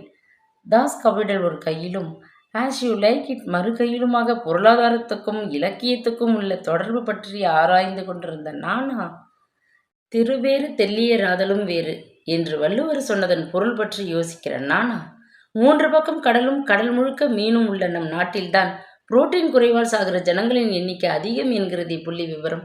எங்கே இருக்கிறது தவறு? அன்று அப்பாவுடன் விவாதம் நடத்துகிற நானா பிரகாஷ் பிரகாஷ் என்றே துடிக்கிறேனே, சரிதானா இது? எப்பொழுது மாலை மயங்கும், எப்பொழுது வீட்டுக்கு ஓடுவோம் என்று காத்திருக்கிறேனே, இதில் தவறில்லையே. அதுவும் அந்த நாள் அவளுக்கு பிடித்த விஷயங்களை ஒவ்வொரு ஐட்டமாக பட்டியலிட்டானே பிரகாஷ். அப்பாவுக்கு கூட அவளை பற்றி இவ்வளவு தெரிந்திருக்குமா? நுணுக்கமான அவள் ரசனைகளை இந்த அளவுக்கு அத்துப்படி ஆகியிருக்குமா? இல்லை, நிச்சயமாக இல்லை. ஏன், இதோ எதிரில், பக்கத்தில், சற்று தொலைவில், வாகனத்தில், நடைபாதையில் என்று இருக்கிறார்களே ஆண்கள், இவர்களில் என் பிரகாஷ் போல் எவரும் இருக்க மாட்டார்கள். சொல்லப்போனால் தன் விருப்பங்களை பட்டியல் போட்டு மனைவி கையில் கொடுத்து அவளையும் தன் இஷ்டப்படி ஆட்டி வைக்கிற கணவர்கள் தான் மிகுதி இங்கு. அதுவும் மடி வேண்டும் எனக்கு என்று சொன்னவன் அவள் பதிலுக்கு காத்திருந்ததும், மௌனமாக அவள் தலை குனிந்ததும், உடனே குழந்தையைப் போல் தலை வைத்து படுத்ததும், கண்கள் மூடி அர்த்தமுள்ள மௌனத்தில் அவன் திளைத்ததும், எதுவும் பேசத் தோன்றாமல் உயிருள்ள சிலையாக அவள் உட்கார்ந்திருந்ததும், ஷோபனா என்று அவள் கை விரல்களை பற்றியபடி அவன் அழைத்தபோது தன்னையும் அறியாமல் தேகம் சிலிர்ப்பதை உணர்ந்தாள். அவனும் உணர்ந்தவன் போல, பயமா இருக்கா ஷோபனா என்றான். என்கிட்டயா? என்ன பயம்? தெரியல. நான் சொல்லட்டுமா? நீ நீயாகவே இரு, நான் நானாகவே இருப்பேன்னு அன்னைக்கு சொன்னேன்ல. நீ நானாகவும் நான் நீயாகவும் மாறி போயிடுவோமோன்னு தானே பயம் உனக்கு? ஐயோ! அலறிவிட்டாள் அவள். சடார் என்று எழுந்தவன் அவள் விரல்களை விட்டு விடாமல் தன் முகத்தில் பதித்து கொண்டான். பயப்படாத ஷோபனா, உன் இஷ்டமில்லாத எதுவும் நடக்காது இந்த வீட்டில். ஒரு விஷயம் சொல்லணும் ஷோபனா, உன்கிட்ட உறுத்திக்கிட்டே இருக்கிற ஒரு விஷயம். நிமிர்ந்தாள். நம்ம உறவை கெட்டுப்படுத்திக்காம இருக்கிறேன்னா இந்த உறுத்தலும் ஒரு காரணம்தான் ஷோபனா. என்ன சொல்றீங்கன்னு புரியல எனக்கு. ஒன்று மட்டும் சொல்றேன், பழைய கதையை திரும்பி பார்க்கணும் தான், ஆனால் அது முன்னேற்றத்துக்கு தூண்டுகோலாக இருக்கணும், இல்லை ஈர நெஞ்சத்தை உலர விடாமல் இருக்கிறதுக்காக இருக்கணும். இது என் பாலிசி. பிரகாஷ் அவளை பார்த்தான். கண்கள் மின்னின. 3 வருஷத்துக்கு முன்னால ஒரு தப்பு பண்ணிட்டேன் ஷோபனா என்றான் நிதானமான குரலில். என் தாய் இருந்த வேளையில் நான் இருந்த சமயம் அது. பிஸ்னஸ் ட்ரிப்பாக கல்பாதேவி வரைக்கும் போக வேண்டியிருந்தது. போயிட்டேன். மனசு பூரா வலி. எங்கே திரும்பினாலும் அம்மா முகம். ஐயோ, எப்படி மறக்க போகிறோம்னு அச்சப்பட்டு அந்த தப்பை செஞ்சுட்டேன் ஷோபனா. காசுக்காக தன்னை விற்கிற ஒரு பெண்ணோட சேர்ந்து நான் ஒரே ஒரு தடவை அமைதியாக இருந்தாள். சென்னைக்கு வந்து ரொம்ப காலம் வரைக்கும் அந்த ஷாக் என்னை விடலை. நானும் தினம் மனம் சித்திரவதை. சாப்பாடு பிடிக்கல, தூக்கம் பிடிக்கல. என் நண்பன் மூலமாக சைக்கியாட்ரிஸ்ட் போய் பார்த்தேன். 4 கவுன்சிலிங் போன பிறகுதான் கொஞ்சம் நார்மல் ஆனேன். தப்பு பண்ணுறதை விட அதை மறைச்சிக்கிட்டு வாழறது தான் ரொம்ப வேதனைன்னு புரிஞ்சுது. உன்னை பார்த்ததும் மனசுக்குள்ள ஒரு மின்னல், இவ தாண்டா அது, உன்னை மன்னிக்க காத்துட்டு இருக்கிற தேவதன்னு ஒரு பட்சி ஆக்கிரமிச்சு உன்னை கூட்டிக்கிட்டே வந்துட்டேன். ஷோபனா, சொல்லேன், என்ன நினைக்கிறேன் என்னை பற்றி? I am ashamed Shobana, very much ashamed. Oh, பெருமூச்சு விட்டாள் அவள். ராத்திரி சமையலுக்கு குடைமிளகாய் வேணும், போய் வாங்கிட்டு வாங்களேன். பிரமிப்புடன் அவளை பார்த்தான் அவன். ஷோபனா, தொலைபேசியில் அழைத்த சூப்பரண்டன்ட் ரவீந்தரின் குரலில் வித்தியாசம் தெரிந்தது. எஸ் சார் என்றாள் வேலையை நிறுத்தியபடி. இங்கே வந்துட்டு போங்க, அவ்வளவுதான், வைத்து விட்டார். குழப்பத்துடன் எழுந்து கொண்டாள். ஏதோ பிரச்சனை என்று புரிந்தது.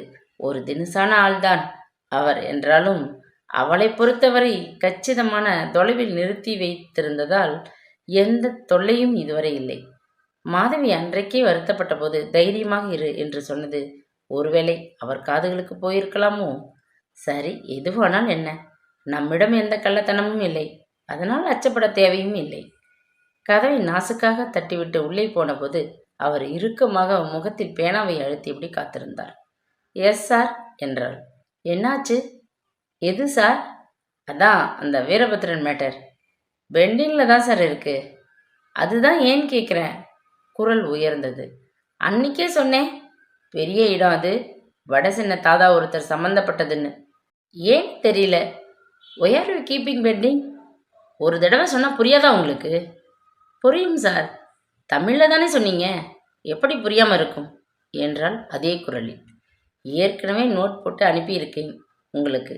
திருட்டு போன கவர்மெண்ட் வண்டியோ அதுன்னு எனக்கு சந்தேகமாக இருக்குது. நம்பர் பிளேட் மாற்றிருக்காங்க, சரி அதை கூட விட்டுடலாம். சேசிஸ் நம்பரை கீறி இருக்கிறது தெரிகிறது. இதையெல்லாம் ஏன் ரெக்கார்டில் பதிவு பண்ணியிருக்கீங்க? என்ன என் வேலைக்கே உழ வைக்கணும்னு பார்க்குறீங்களா? இல்லை சார், சாப்பாட்டு உலைக்கு ஆதாரம் இந்த வேலை.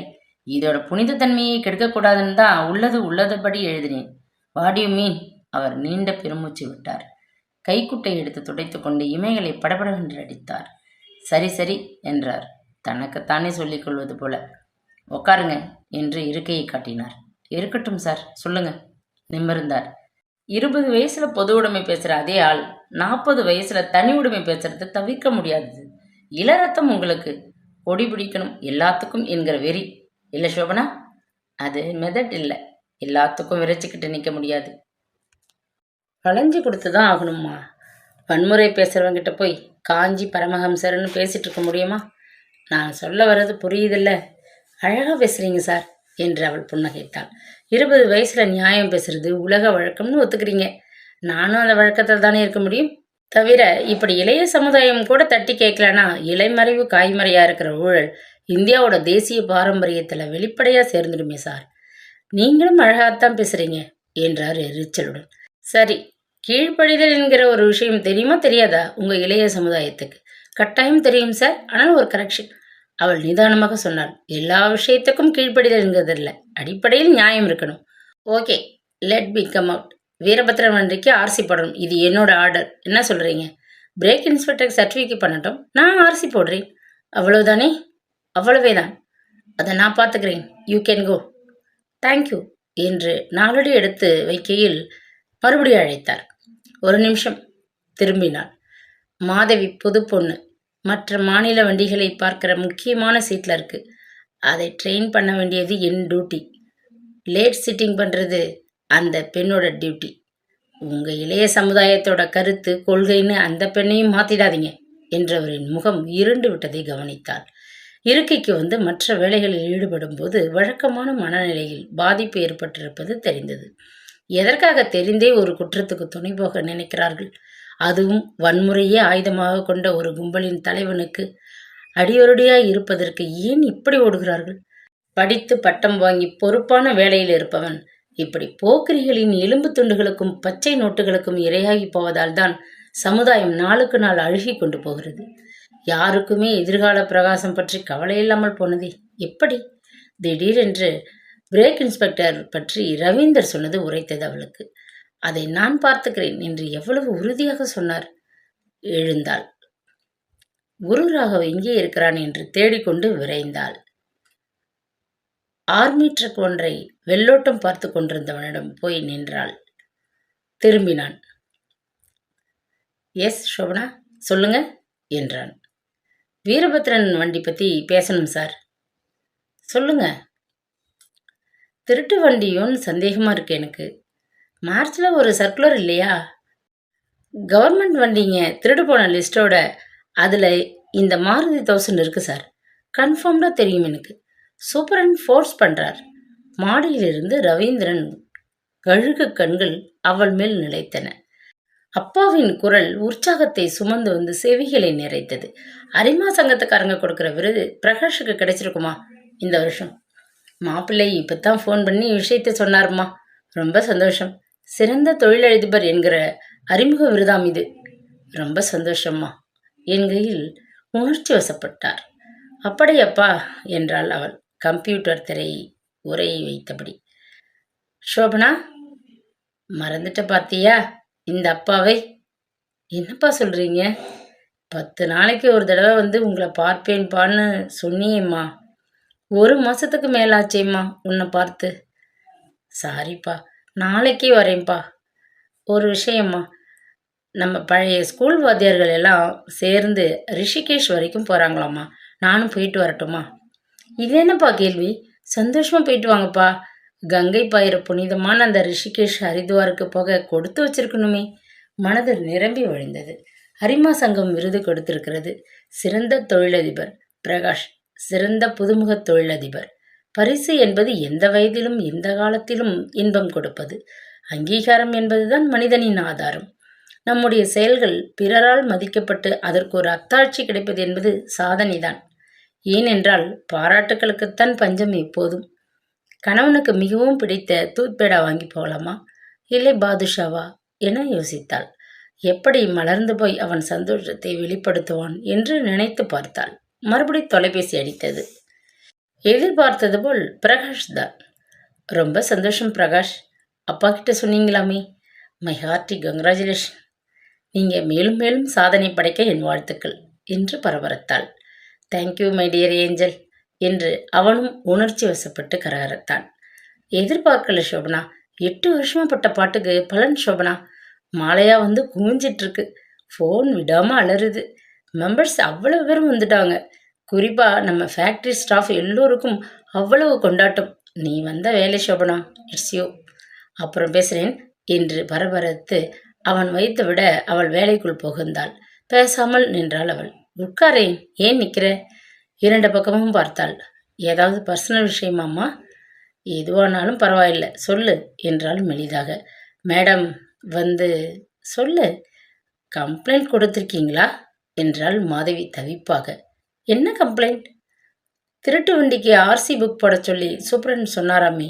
தாதா ஒருத்தன் வண்டியாம். நீங்கள் மாட்டேன்னீங்களாம். இப்போ சிஎம்முக்கு கம்ப்ளைண்ட் பண்ணிட்டீங்களாம். சூப்பரன் கோபமாக இருக்கார் மேடம். மாதவிக்கு இதழ்கள் துடித்தன. சிஎம் எல்லாம் இல்லைம்மா, தவிர அது கம்ப்ளைண்ட்டும் இல்லை என்றால் தலையாட்டியபடி. டிரான்ஸ்போர்ட் டிபார்ட்மெண்ட்டுக்கு எழுதி விளக்கம் தர சொல்லி கேட்டிருக்கேன். தனிப்பட்ட முறையில் சந்தேகம் இருக்கு. யார் மேலேயும் குத்தம் சொல்லலைன்னு தெளிவாக எழுதியிருக்கேன், அவ்வளவுதான். ஏசி ஒருத்தர் வந்து பேசிட்டு இருந்தார் மேடம், தெரியுமா? அப்படியா என்றாள் ஆச்சரியத்துடன். சூப்பரன் என்னைத்தான் கூப்பிட்டு ஃபைல் எல்லாத்தையும் எடுத்து காட்ட சொன்னார். ஏசியும் கூடவே 2 போலீஸ் அதிகாரிகளும் ரொம்ப சீரியஸாக பேசிக்கிட்டு இருக்காங்க. வீரபத்ரன் தாதா 2 வார்த்தைகள் அடிக்கடி காதில் விழுந்தது. Very good. டிரான்ஸ்போர்ட் மினிஸ்டர் இவ்வளவு சீக்கிரம் ஆக்ஷன் எடுக்கிறாருன்னா அது நிர்வாக திறமை தான். Very good, very good. என்ன மேடம் பேசுறீங்க? மாதவி புருவம் உயர்த்தி அதிர்ச்சி காட்டினாள். யார்கிட்ட மோதிரம்னு தெரியலையே உங்களுக்கு? ரத்தம், வன்முறை, அடிதடி, சண்டைன்னு வாழ்க்கையை அமைச்சுக்கிட்டு ரவுடி கும்பலோட தலைவன் தேவையா மேடம் இது? பூனைக்கு மணி கட்டுற வேலையை எந்த எலியாவது தொடங்கித்தான் ஆகணுமா மாதவி? அவங்க எதுக்கும் துணிஞ்சவங்க மேடம். பயமா இருக்கு மேடம் எனக்கு. ஒரு பயமும் இல்லை, போ. ஒரு பஞ்சாபிக்காரர் நிற்கிறார் பார் உன் கவுண்டர்ல. திரும்பி பார்த்தபடி மாதவி நடந்தாள். ஆயாசமாக இருந்தது. இளைய தலைமுறை நியாயத்துக்காக குரல் கொடுக்கும் என்பது கூட மூட நம்பிக்கை என்று தோன்றியது. அது கூட கோழைத்தனத்தை கொண்டுதான் இருக்கிறது. ரவீந்தர் ஒரு விதம், வீரபத்ரன் ஒரு விதம் என்று சமுதாயத்தை சீரழித்தால் பிரகாஷ் வேறு விதம், மாதவி வேறு விதம் என்று கண்டுகொள்ளாமல் விடுகிறார்கள். வேலையில் ஈடுபடுத்தி கொண்டு தன் மனநிலையை மாற்றிக்கொண்டாள். வெளியே வானிலை மாறிக்கொண்டு வந்தது. வங்கக்கடலில் புயல் சின்னமாக்கும் என்ற செய்தியை சுமந்து கொண்டு காற்று ஜன்னல் தாண்டி வீசியது. வீட்டுக்கு கிளம்பிய போது எதிர் பிளாட்பாரத்தில் யாரோ நிற்பது தெரிந்தது. கரிய மீசை, கட்டை உருவம். அன்றைக்கு வந்திருந்த வீரபத்ரனின் ஆள் அவன் என்று உடனே அடையாளம் தெரிந்துவிட்டது. சோபனா ஆட்டோ வெளியேறினாள். ரொம்ப நேரமா பார்த்துக்கிட்டு தான் இருக்கேன். சோர்வா தெரிகிற. என்ன விஷயம் சோபனா? பிரகாஷ் சின்ன திரையை நிறுத்திவிட்டு அவள் பக்கத்தில் வந்து உட்கார்ந்தாள். பெருமூச்சு தான் வந்தது அவளுக்கு. ஆஃபீஸில் தான் பிரச்சனைன்னு தோணுது. என்ன விஷயம் சோபனா? சொல்லேன், பாரம் குறையும். பிரகாஷ் என்னம்மா என்றான். அவள் விரல்களை மெல்ல நீவினான். கவிதை எல்லாம் பிடிக்குமில்ல உங்களுக்கு? மீன் கருத்துள்ள கவிதை ரொம்ப பிடிக்கும். ஏன், கிறுக்கல்னு படிச்சிருக்கீங்களா? ஒரு கவிதை புத்தகம் சினிமா நடிகர் ஒருத்தர் எழுதினது. அதானே? இன்னும் படிக்கல. என்னம்மா அதில்? 4 வரி கவிதை ஒன்று வரும் பிரகாஷ் அதில் என்றால் அடிக்குரலில். சாமர்த்தியத்தால் பாக்கெட் நிறையலாம், சாதித்தால் தான் இதயம் நிறையும். எனக்கு ரொம்ப பிடிச்ச வரிகள் அது. அற்புதமாக இருக்குது. சாதிக்கிறவங்களா எல்லோருமே ஆகிடுறதில்லைன்னாலும் நடைமுறை வாழ்க்கையில் கம்பீரம் குறையாமலும் தர்மத்துக்கு கட்டுப்பட்டும் வாழறது கூட ஒரு வகையில் சாதனை தானே பிரகாஷ்? நிச்சயமா சோபனா என்றான் கனிவு நிரம்ப. கம்பீரம்னு சொன்னியே, அருமையான வார்த்தை அது. நம்ம மேலேயே நமக்கு மரியாதை வரணும், தலை நிமிர்ந்து நடக்கணும். அதுக்கு நாம் கோட்பாடுகளோட இயங்கணும். You are right Shobana. அதுக்கு சோதனை வரும்பொழுது என்ன செய்யணும் பிரகாஷ்? சாமர்த்தியமாக தீர்த்துக்கணும். அப்படின்னா விட்டு கொடுத்துட்டு போகணுமா? அப்படி இல்லை, நிலைமையை ரசாபாசமாக ஆக்கிடாம சுமூகமாக தீர்த்துக்கணுங்கிறேன் என்றவன் அவள் தோலை சுற்றி தன் கைகளை போட்டுக்கொண்டான். எதுக்கு இப்படி குழப்பிக்கிற? டைரக்டாக சொல்லு, என்ன பிரச்சனை ஆஃபீஸில்? தப்பான வண்டி எதுக்காவது லைசன்ஸ் தர சொல்கிறான் ஆஃபீஸர்? ஆமாம் பிரகாஷ் என்று கரகரத்தவள் கடகடவென்று சொல்லி முடித்தாள். அமைதியாக கேட்டாள். குறுக்கிட்டு அவசியமான 1-2 கேள்விகள் மட்டும் கேட்டான். நிதானமாக யோசித்தான். குரு ராகவ் நல்ல மனுஷர் பிரகாஷ். காசுக்கு ஆசைப்படுற மனுஷன் இல்லை, மனசாட்சியோட வேலை பண்றவர். முதல்ல விஷயத்த சொன்னபோது கேட்டுக்கிட்டு கோபப்பட்டார். விடுங்க சோபனா, நான் பாத்துக்கிறேன். என்ன நினைச்சிட்டு இருக்காரு அவர் மனசுல? அப்படி இப்படின்னு கோபப்பட்டவர் 4வது நாள் தலைகீழ மாறிட்டார் பிரகாஷ். அவர் கைப்பட சர்டிபிகேட் வருது என் டேபிளுக்கு, கிளீன் சர்டிபிகேட். தாங்க முடியாமல் போய் கேட்டேன். தலை குனிஞ்சு நழுவ பார்த்தார். விடாம துரத்தினேன். என்னம்மா செய்ய முடியும்? துஷ்டனை கண்டால் தூரம் விலகிறது தவிர அப்படின்னு மட்டும் சொன்னார் பிரகாஷ். இமைகள் நனைந்து விட்டது அவளுக்கு. தொண்டை கரகரத்தது. இன்னும் கூட அவன் கையெழுத்து கண் முன்னாலேயே இருந்தது. அருமையான வண்டி, எவ்வித அப்பழுக்கும் இல்லாத வண்டி என்று மாற்று குறையாத தங்கம் போல் வர்ணித்து அவன் போட்ட கையெழுத்து. எல்லோருக்கும் ஒரு விலை உண்டு என்று பாரதத்தில் வருமே, நிஜமா அது? விலை போகாத மனிதனே கிடையாதா? துஷ்டர்களை கண்டு சாதுக்கள் விலகி ஓடுவது கோழைத்தனம் என்று ஏன் சொல்லித் தரவில்லை? சிறுமை கண்டு பொங்குவா என்று பாரதி சின்ன குழந்தைகளுக்கு மட்டும்தான் சொன்னான் என்று நினைத்து விட்டார்களா? சோபனா, நான் சொல்றதை கேட்டு நீ கோபப்படக்கூடாது. நிமிர்ந்து பார்த்தாள்.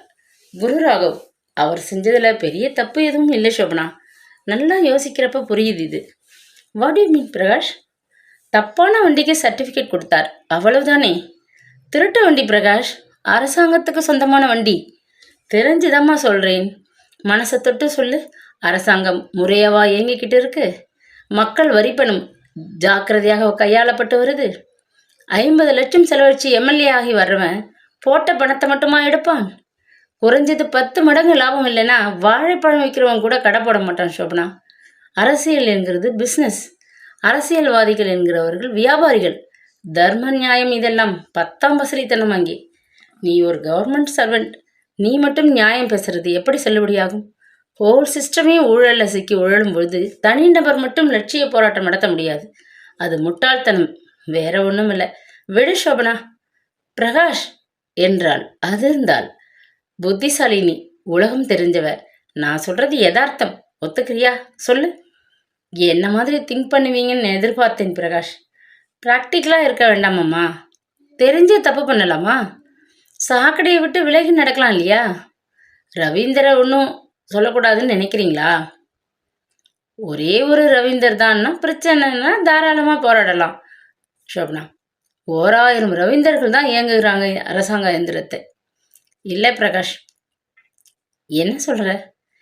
ஏதாவது பண்ணுவேன் பிரகாஷ் என்றால் உறுதியாக. படித்த படிப்புக்கு அர்த்தம் இல்லைன்னா தூக்கு போட்டுக்கிட்டு சாகணும் போல இருக்கு. இந்த மனநிலை மாறணும்னா ஐ மஸ்ட் டு சம்திங். என் பேச்சை கேட்க மாட்டியா? ப்ளீஸ் பிரகாஷ் என்றாள் கெஞ்சலாக. தயவுசெய்து என் இஷ்டப்படி விட்டுடுங்க பிரகு, ப்ளீஸ். உன் இஷ்டம் என்றான். எழுந்து போய்விட்டாள். யோசிக்க தொடங்கினாள் அவள். அச்சச்சோ புன்னகை.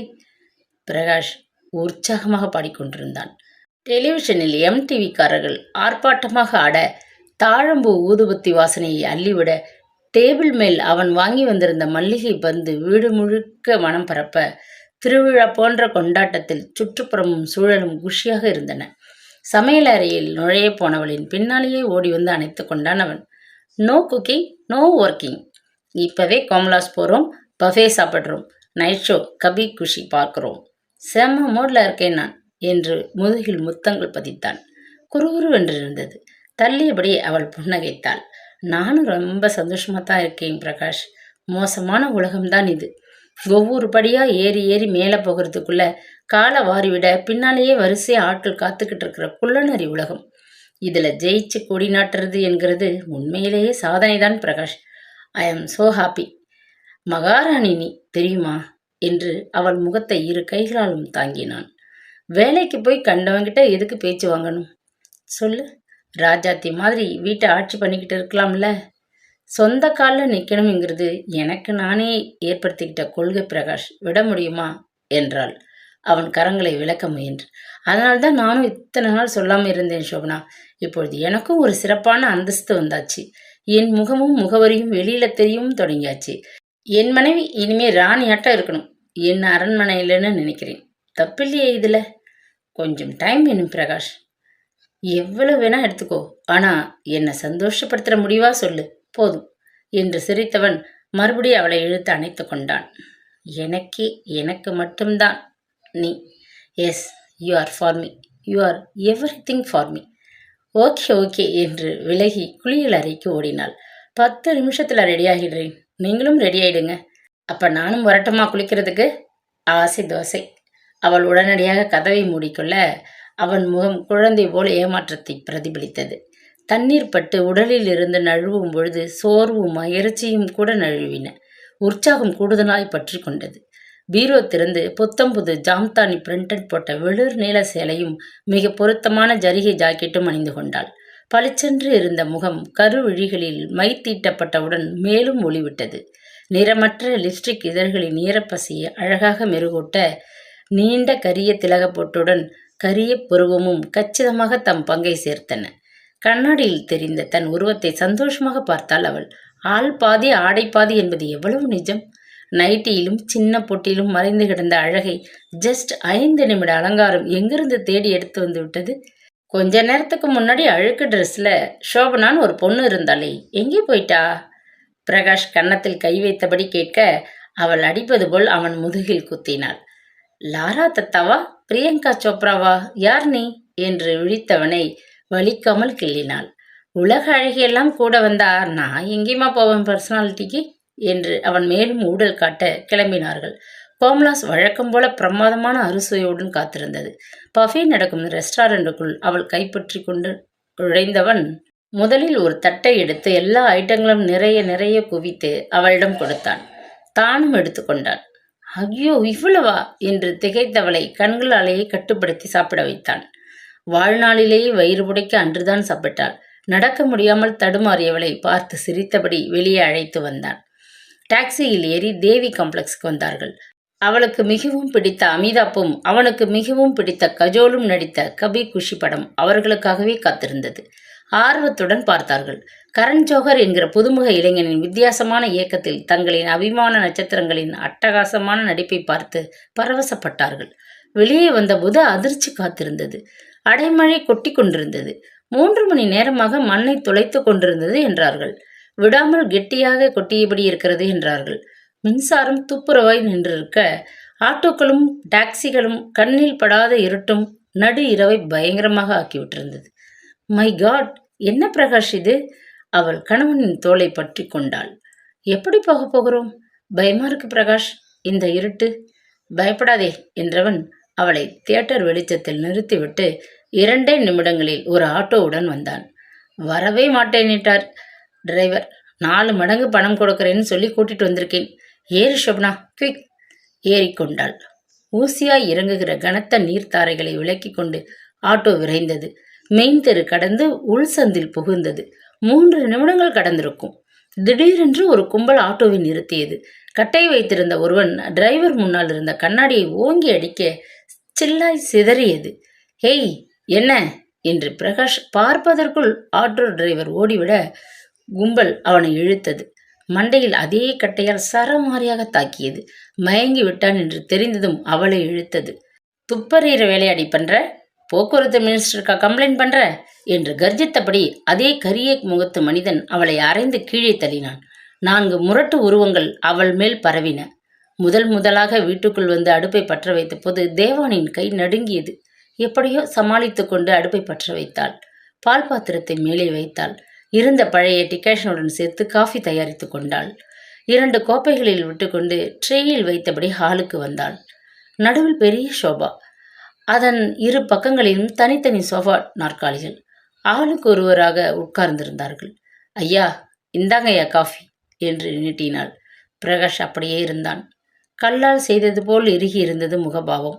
உதடுகளில் இன்னும் கருமை நிறத்தில் ரத்தம் கட்டியிருந்ததுக்கான அடையாளம். எரிச்சலா, கோபமா, ஆத்திரமா, வெறுப்பா என்று இனம் காண முடியாத பார்வையை வெளிப்படுத்தும் விழிகள். குடிங்கய்யா, 2 நாளாகுதுங்கய்யா, எண்ணத்துக்காகும் வயிறு. தேவானை கவலையுடன் சொன்னபடி கோப்பையை நீட்டினாள். கண்களை டப்பென்று மூடிக்கொண்டான். பின்னால் தலையை சாய்த்து கொண்டான். அம்மா, சோபனாம்மா, நீயாவது குடிமா, இப்படியே கிடந்தா எப்படிம்மா? கட்டையில் போகிற நாய்ங்க நல்லபடியா வாழாதுங்கம்மா. பாம்பு பிடிங்கி சாவானுங்க, இல்லை நாக்கில் புண்ணு வந்து ஒழிவானுங்க. பெண் சாபம் சும்மா விடாதுமா அவனுங்கள. அதுக்காக நீங்கள் ஏமா பச்சை தண்ணி பல்லில் படாமல் கிடக்கணும்? எழுந்துருங்கம்மா. தேவானை மெல்ல தன் எஜமானியை நெருங்கினாள். ஷோபனா கண்களை விரிய திறந்து வைத்திருந்தாள். அந்த பார்வையில் ஆனால் உயிரே இல்லை. தேவானை கலங்கி போனவளாய் நின்றாள். படுவாவி பயலுவ, ஒன்னா ரெண்டா 4 பேராமே, நாசமா போற நாய் பயலுக. பூ மாதிரி இருக்குமே பொண்ணு, சிரிச்ச முகமாவே இருக்குமே எப்பவும். இதுவரை என்னை கடிஞ்சு ஒரு வார்த்தை கூட சொன்னதில்லையே, இப்படி சீரழிச்சிட்டானுங்களே. சிட்டி சிட்டின்னு உசுர விடுதே ஜனங்க. நாட்டுப்புறமே பரவாயில்ல போல இருக்குதே. ஐயோ சோபனாம்மா. பிரகாஷ் எழுந்தான். குளியல் அறைக்கு போய் முகம் கழுவி கொண்டு வந்தான். தேவானே, நீ கிளம்புமா வீட்டுக்கு, கூப்பிடுறப்ப வா போதும் என்று அவளை அனுப்பினான். மனைவியின் பக்கத்தில் போய் உட்கார்ந்தான். சோபனா என்று மிருதுவாக அழைத்தான். கரகரத்த தொண்டையை சிறுமிக் கொண்டான். திரும்பினாள். இன்னும் எத்தனை நாள் சோபனா என்று நீண்ட பெருமூச்சு விட்டான். இன்னும் எத்தனை நாள் இருக்க போறோம் இப்படியே சொல்லு பிரகாஷ். அவள் குரல் நிதானமாக ஒலித்தது. சொல்லு, மனசு விட்டு சொல்லு. தெரியல பிரகாஷ். நான் சொல்லட்டுமா? போயிடலாம், எங்கேயாவது போயிடலாம் என்றான் அழுத்தமாக. இந்த ஊர், இந்த வேலை, இந்த பிஸ்னஸ், இந்த நினைவுகள் எதுவுமே வேண்டாம். போயிடலாம் சோபனா. பொள்ளாச்சி தாண்டி நெய்வாசல்னு கிராமம் இருக்கு. எனக்கு பரம்பரை நிலம் இருக்கு. அங்கே போயிடலாம் சோபனா. தேங்க்யூ பிரகாஷ் என்றால் குரல் உடைக்க. விட்டு விலகிடணும்னு நினைச்சதுக்கு, என்னை விட்டு விலகிடணும்னு நினைக்காம இருந்ததுக்கு. உளராதே சோபனா. வலிக்குதா பிரகாஷ் என்று அவன் தலையை மெல்ல வருடினாள். எப்படி விழுந்தது அடி, தாங்கி இருக்கீங்களே பிரகாஷ். ஐயோ என்று இமைகளில் நீர் பரவியது. என்னை விடு சோபனா என்றான் தொண்டை வழுவழுக்க. உன்னை உன்னை போய் 4 பேர் நடு வீதியில மை காட் என்று தலையை பற்றி கொண்டான். 2 கைகளாலும் படீர் படீர் என்று அடித்து கொண்டான். ஐயோ என்ன இது, பாய்ந்து தடுத்தாள் அவள். என் கண் எதிரில் நடந்ததே சோபனா. கல்லு மாதிரி உடம்ப வளர்த்து வச்சிருக்கிற என் கண் எதிரிலேயே நடந்ததே. ஒன்றும் செய்ய முடியலையே சோபனா. நெஞ்சு வெடிக்க அழுதான் அவன். அன்னைக்கு முடியலதான் பிரகாஷ், ஒன்றும் பண்ண முடியல. ஆனா இன்னைக்கு முடியும், கட்டாயம் முடியும். என்ன என்ன சொல்ற? யார் செஞ்சது, யார் யார் இன்வால்வ் ஆனது, யார் மாஸ்டர் மைண்ட் போட்டது எல்லாமே தெரியும். இவங்கள மாட்ட வைக்கணும் பிரகாஷ். போலீஸ்ல சொல்லணும், கோர்ட்ல நீதிபதி கிட்ட வாக்குமூலம் தரணும். ஏன் கவர்னருக்கு இந்த விஷயம் தெரியப்படுத்தணும். தப்பு, தப்பு மேல தப்பு. வெரி குட் சோபனா என்று விரக்தியாக சிரித்தான். தப்பா? என்ன சொல்றீங்க பிரகாஷ்? சொல்லட்டுமா? சொல்லுங்க. அவள் கண்களையே அழுத்தமாக பார்த்தான். முதல்லையே சொன்னேன், அந்த கூட்டமே போக்கிரி கூட்டம், எதுக்கு வம்பு வச்சுக்கணும்னு முதல்லையே சொன்னேன். கேட்கல. நேர்மை, சத்தியம், தர்மம்னு போன நூற்றாண்டு வார்த்தைகளா பேசினேன். என் பேச்சே எடுபடல. வேலையை விட்டுடுன்னு அதையும் கேட்கல. இப்ப தண்டனை கிடைச்ச பிறகு கவர்னர் கிட்ட போகலாமான்னு அடுத்த தப்புக்கு ரூட் போடுற. என்ன நினைச்சிட்டு இருக்க உன் மனசுல இருந்தா தெரியல எனக்கு. சொந்த புத்தியும் இல்லை, சொல் பேச்சு கேட்குற புத்தியும் இல்லை. சே, என்ன சொல்றீங்க பிரகாஷ்? நானா பொறுப்பு எல்லாத்துக்கும்? What you mean? இதுல சந்தேகம் வேறையா என்றான் கர்ஜிப்பது போல. உடனே துணியை மாற்றிக்கொண்டான். சரி, நடந்தது நடந்து போச்சு. இதுல எந்த ஆராய்ச்சி பண்ணியும் இனிமே பிரயோஜனம் இல்லை. ஆனா ஒரு விஷயத்துல மட்டும் பிடிவாதமா இருப்பேன். அவனையே பார்த்தாள். என்ன பேச்சு இதெல்லாம் என்கிற பிரமிப்பும் தவிப்பும் ஆட்கொள்ளத் தொடங்கியதில் உடல் ஒரு தடவை நடுங்கி நின்றது. இன்னும் நம்ப முடியாமல் தடுமாறினாள் அவள். அவள் மேல்தான் குற்றம் என்று அத்தனை பழியையும் தூக்கி தன்மேல் போடுகின்ற பிரகாஷ் தன் கணவன் பிரகாஷ் தானா என்று குடைந்தது மனது. அந்த நீண்ட இரவின் கொடுமையான வலி இன்னும் கொஞ்சமும் குறையாமல் அடி நெஞ்சிலிருந்து பீரிட்டது. ரவீந்தர் அவன்தான். அவன் அனுப்பிய நாய்கள்தான் அவ்வளவும் சொல்லி சொல்லி சிரித்தார்களே. அந்த கொடிய நிமிடங்களிலும் அவன் பெயரை பயபக்தியுடன் உச்சரித்தார்களே. விட்டு விடலாம் அவனை? விட்டுவிட்டால் அதுதான் சரியான தீர்வாகிவிடுமா? இல்லை, அவன் என்றில்லை, அநியாயம் செய்பவன் எவனாக இருந்தாலும் தட்டி கேட்கத்தான் வேண்டும். அடிப்பானோ உதைப்பானோ என்று பயந்து கொண்டே இருந்தால் அக்கிரமக்காரர்களின் கொடி பறந்து கொண்டேதான் இருக்கும். அடி விழுமோ விழுமோ என்று பயப்படுகிற நிலைமையை விட அடி விழுந்துவிட்ட இந்த நிமிடம் எவ்வளவோ வலியை கொடுத்திருக்கிறது. இதற்கு மேல் என்ன செய்துவிட முடியும் என்னால் என்கிற தைரியத்தை கொடுத்திருக்கிறது. வா, என்னதான் ஆகிறது பார்க்கலாம் என்று களத்தில் இறங்கக்கூடிய அளவுக்கு முரட்டுத்தனத்தை கொடுத்திருக்கிறது. புரிஞ்சுக்கோ சோபனா. அவன் நிமிர்ந்து உட்கார்ந்தான். விளையாடுற சமயம் இல்லை இது. வாழ்க்கையின் மிக முக்கியமான இடத்துல வந்து நிற்கிறோம். அந்த ராத்திரி நடந்ததை கெட்ட கனவான்னு நினைச்சுப்போம். அடியோட மறந்துடுவோம். முழுசா எல்லாத்தையும் விட்டுட்டு இடம் மாறிடுவோம். போகிற இடத்துல நம்ம பழைய கதை தெரிய வேண்டாம். புரியுதா நான் சொல்கிறது? அவங்க எதிர்பார்த்தபடி நடக்கணும்னு சொல்கிறீங்க. கோழைத்தனமாக ஊரை விட்டு ஓடணும்னு சொல்கிறீங்க இல்லையா? ஷிட் என்றான் கோபமாக. விடே உன் லட்சியத்தையும் மண்ணாங்கட்டியையும். பெண்டாட்டியா லட்சணமாக நான் சொல்கிறத கேளேன். என்னை விட்டுடு நான் சொல்கிறேன். நீயும் என்னோட வான் தானே சொல்கிறேன். ஏன் புரியாத மாதிரி பேசுகிற? பிரகாஷ் என்றாள். இதழ்கள் துடித்தன. நான் சொல்கிறத கேளு. இது என் கட்டளை. நான் ஊரை விட்டு காலி பண்ணுறோம். ஜஸ்ட் ஒரே ஒரு வாரத்தில் ரெடியாயிரு. என்ன பிரகாஷ் இது என்று அவன் கைகளை பற்றி கொண்டாள். எப்பேற்பட்ட கொடுமை நடந்திருக்கு எனக்கு. தண்டனை வேண்டாமா? சம்பந்தப்பட்ட ஆட்களுக்கு முக்கியம் இல்லையாது? அதை விட முக்கியம் என் மானம். தி பிரகாஷ் என்டர்பிரைசஸ் முதலாளியோட மானம். லயன் கிளப் விருது வாங்கின பிரகாஷோட மானம் துண்டிப்பது போல் அவள் கைகளை பிடுங்கினான் அவன். இளமையை கல்விக்கூடங்களில் தொலைத்துவிட்டு, இதயத்தை விரக்தியில் தொலைத்துவிட்டு, இரவை வானத்தில் தொலைத்துவிட்டு, சின்ன சின்ன கனவுகளை சிகரெட் புகையில் தொலைத்துவிட்டு, தன்னையே தனக்குள் தொலைத்துவிட்டு வாழ்ந்து கொண்டிருக்கிற வாலிபர் கூட்டம். அதற்கு மேல் படிக்க முடியாமல் வைரமுத்து வரிகள் இமைகளை நனைத்துவிட மூடினான் பரதன். அப்படியே ஆலமரத்து திண்ணை மேல் உட்கார்ந்தான். வகுப்பறைகள் மாணவர்களையும் கல்வியையும் சுமந்து கொண்டு பரபரப்பாக இருந்த காட்சி கண்ணில் பட்டதை தவிர மனதில் ஓடவில்லை. சோபனா அவள்தான் நிறைந்திருந்தாள் நெஞ்சம் முழுவதும். வாழ்க்கையே தொலைத்துவிட்டு நிற்கிறாளே அவள். வைக்கோல் போருக்குள் விழுந்து தொலைந்து போன வைரக்கல் போல் அவளுடைய வாழ்நாள் காணாமல் போய்விட்டதே. கல்யாணம் என்பதும் வாழ்க்கை துணை என்பதும் 1000 காலத்து பயிர். கணவன் மனைவி என்பதும் இல்லறம் என்பதும் ஒன்றுக்கொன்று தொடர்புடைய வார்த்தைகள் தானே. பிறகு ஏன் பிரகாஷ் அவளை விட்டு விலகி போனான்? தேடி தேடி வந்து காதலித்தவன், ஓடி ஓடி வந்து திருமண நாள் குறித்தவன், நாடி நாடி வந்து வாழ்க்கை நடத்தியவன் கடைசியில் எப்படி ஒரேடியாக ஓடிப்போய்விட்டான்? எவ்வளவோ அமைதியாகவும் தெளிவாகவும் பேசினாலும் அடிநாதமாக மெல்லிய வருத்தம் இழையோடியபடியே இருந்தது அவள் குரலில். பரதனின் விழிகள் தாமாக மூடின. மனம் இயல்பாக நினைவுகளில் தேடி அவள் குரல் மறு ஒளிபரப்பு செய்தது. உணர்வுகள் என்பது எல்லோருக்கும் ஒரே மாதிரி இருக்கிறதில்லையே பரதன் சார். பிரகாஷுக்கு என் மேல் ஆசை உணர்வு அதிகம் இருந்தது. எனக்கு நேச உணர்வு தான் அதிகம் இருந்தது. துஷ்டர்களை கண்டா விலகி ஓடி போயிடணும்னு அவர் உணர்ச்சிகள் சொன்னது போல என் உணர்ச்சிகள் சொல்லலை. கொந்தளிச்சுக்கிட்டு இருந்தது. அதெல்லாம் அவர் ரத்தம் பயத்தோடு ஓடும்போது என் ரத்தம் கொதிச்சுக்கிட்டு ஓடுது என்கிறத நான் உணர்ந்தேன். கணவன் விருப்பத்தை மனைவி நிறைவேற்றணும் சரி, மனைவி விருப்பத்தை கணவன் நிறைவேற்றணும் சரி. எப்போ? சமாதான காலங்கள்ல இல்லையா? ஆனா சண்டை காலங்கள் எப்படி பரதன்? யார் உணர்வு ஓங்கி இருக்கோ அதன்படிதானே அடுத்தவர் கேட்கணும். இது வெறும் நீ பெருசா நான் பெருசா என்கிற பிரச்சனை இல்லையே. வாழ்க்கை போராட்டமாச்சே. தப்பு செஞ்சவங்களுக்கு தண்டனை கிடைச்சே ஆகணும் என்கிறது உலக பொது நீதி இல்லையா? ஒத்துக்க வேண்டிய நீதி இல்லையா? ஒரே பிடிவாதம். பிரகாஷ் நின்னார் பரதன். ஊரை காலி பண்ணிட்டு போயிடணும்னு பிடிவாதமா நின்னார். வேற வழி தெரியல. கடைசியில பிரிவு என்பதை தவிர வேற வழியே இருக்கல. அவருக்கும் ஒரு விதத்துல நிம்மதி கொடுத்தது இந்த பிரிவு என்பதுதான் நிஜம். கசப்பான நிஜம் என்பதுதான். முற்போக்கான சிந்தனை இருந்தாலும் 4 பேரால் அசிங்கப்பட்ட உடலாத்தான் என்ன அவரால் பார்க்க முடிஞ்சது. ஒரு விதத்துல அவர் விவாகரத்துக்கு ஒத்துக்கிட்டது கூட திருப்தி தான் அவருக்கு. விசித்திரமான 2 வழக்குகளுக்காக நீதிமன்றத்துக்கு ஒரே சமயத்துல போன ஒரே பெண் நானாத்தான் இருப்பேன் பரதன் சார். விவாகரத்துக்காக குடும்ப கோர்ட், கிரிமினல் வழக்குக்காக செக்ஷன் கோர்ட். கடைசியில 2லையும் ஜெயிச்சேன் பரதன். 4 ரவுடிகளுக்கும் ரவீந்தருக்கும் அந்த தாதாவுக்கும் தண்டனை கிடைச்சது. பரதன் நீண்ட பெருமூச்சு விட்டான். இவ்வளவு சோகங்களை பின்னால் வைத்துக்கொண்டு எப்படி இயல்பான ஆசிரியையாக வளைய வருகிறாள் என்கிற கேள்வி திரும்ப திரும்ப பிரமிக்க வைத்தது. என்ன பரதன் சார் இங்கே உட்கார்ந்துக்கிட்டு? லஞ்ச் பிரேக் வந்தாச்சே, சாப்பிட போகலையா? திரும்பினான். புன்னகையுடன் அவள் நின்றிருந்தாள். அவன் பார்வை அதே பிரமிப்பை சுமந்து கொண்டு அவள் மேல் நிலைத்தது. சோபனா என்றான். எச்சில் விழுங்கினான். என்ன பரதன் சார்? தூங்கல சோபனா. என்னது? ராத்திரி முழுக்க தூங்கல என்றான் முகம் துடைத்தபடி.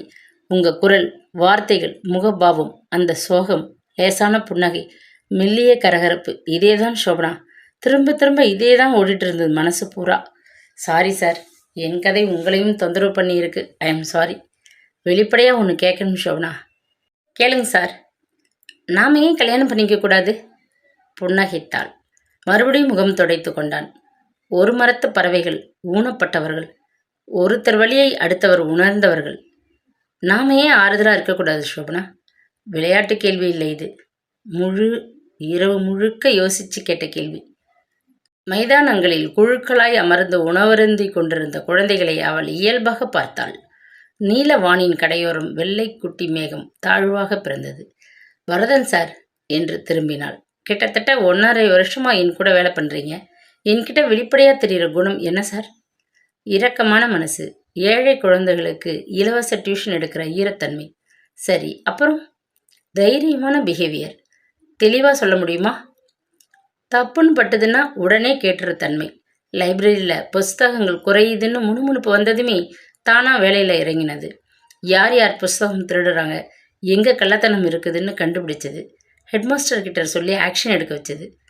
தேங்க்யூ சார் என்றாள் உணர்வுபூர்வமாக. எப்படி சார் வந்தது அந்த தைரியம்? நமக்கு என்ன வந்ததுன்னு பூர்ண சாரும் பாத்திமா டீச்சரும் ஒதுங்கிக்கிட்ட நிலைமையில நான் மட்டும் தைரியமா இறங்கி கண்டுபிடிச்சேனே, எங்கிருந்து வந்தது அவ்வளவு துணிச்சல் எனக்கு? குழப்பமாய் நிமிர்ந்தான். மென்மையாய் அவள் இதழ்கள் மலர்ந்தன. ஏன்னா இழப்பதற்கு எதுவுமே இல்லை என்கிட்ட. என்னது? இழப்பதற்கு எதுவுமே இல்லை பரதன் சார் என்றாள் மாறாத அதே புன்னகையுடன். மனைவி என்கிற கூண்டுக்கிளி அந்தஸ்து, பெண் என்கிற தனித்தன்மை கவசம், கற்பு என்கிற கற்பனை எதுவுமே இல்லை. புதுசா பந்தங்களை ஏற்படுத்திவிட்டு மறுபடி சிறைவாசமும் புழுக்கமும் எதுக்கு பரதன் சார்? பிரமிப்புடன் அவன் எழுந்து நின்றான். எல்லா மீன்களும் உணவாயிடுறதில்ல பரதன் சார். எல்லா மீன்களும் மருந்தாயிடுறதில்ல. சில மீன்கள் குளத்தை சுத்தப்படுத்துவதற்காகவே படைக்கப்படுது. நானும் அப்படித்தான் தோணுது பரதன் சார். காற்று நின்று வீசியது. உங்களோட ஈர மனசுக்கு என் மனசு நிறைஞ்ச நன்றி. வரேன் சார். திரும்பி நடந்தாள். அவனுக்குள்ளே திடீரென்று யாரோ விளக்கேற்றி வைத்த மாதிரி இருந்தது. கதையை கேட்டு ரசித்த அனைத்து உள்ளங்களுக்கும் நன்றி.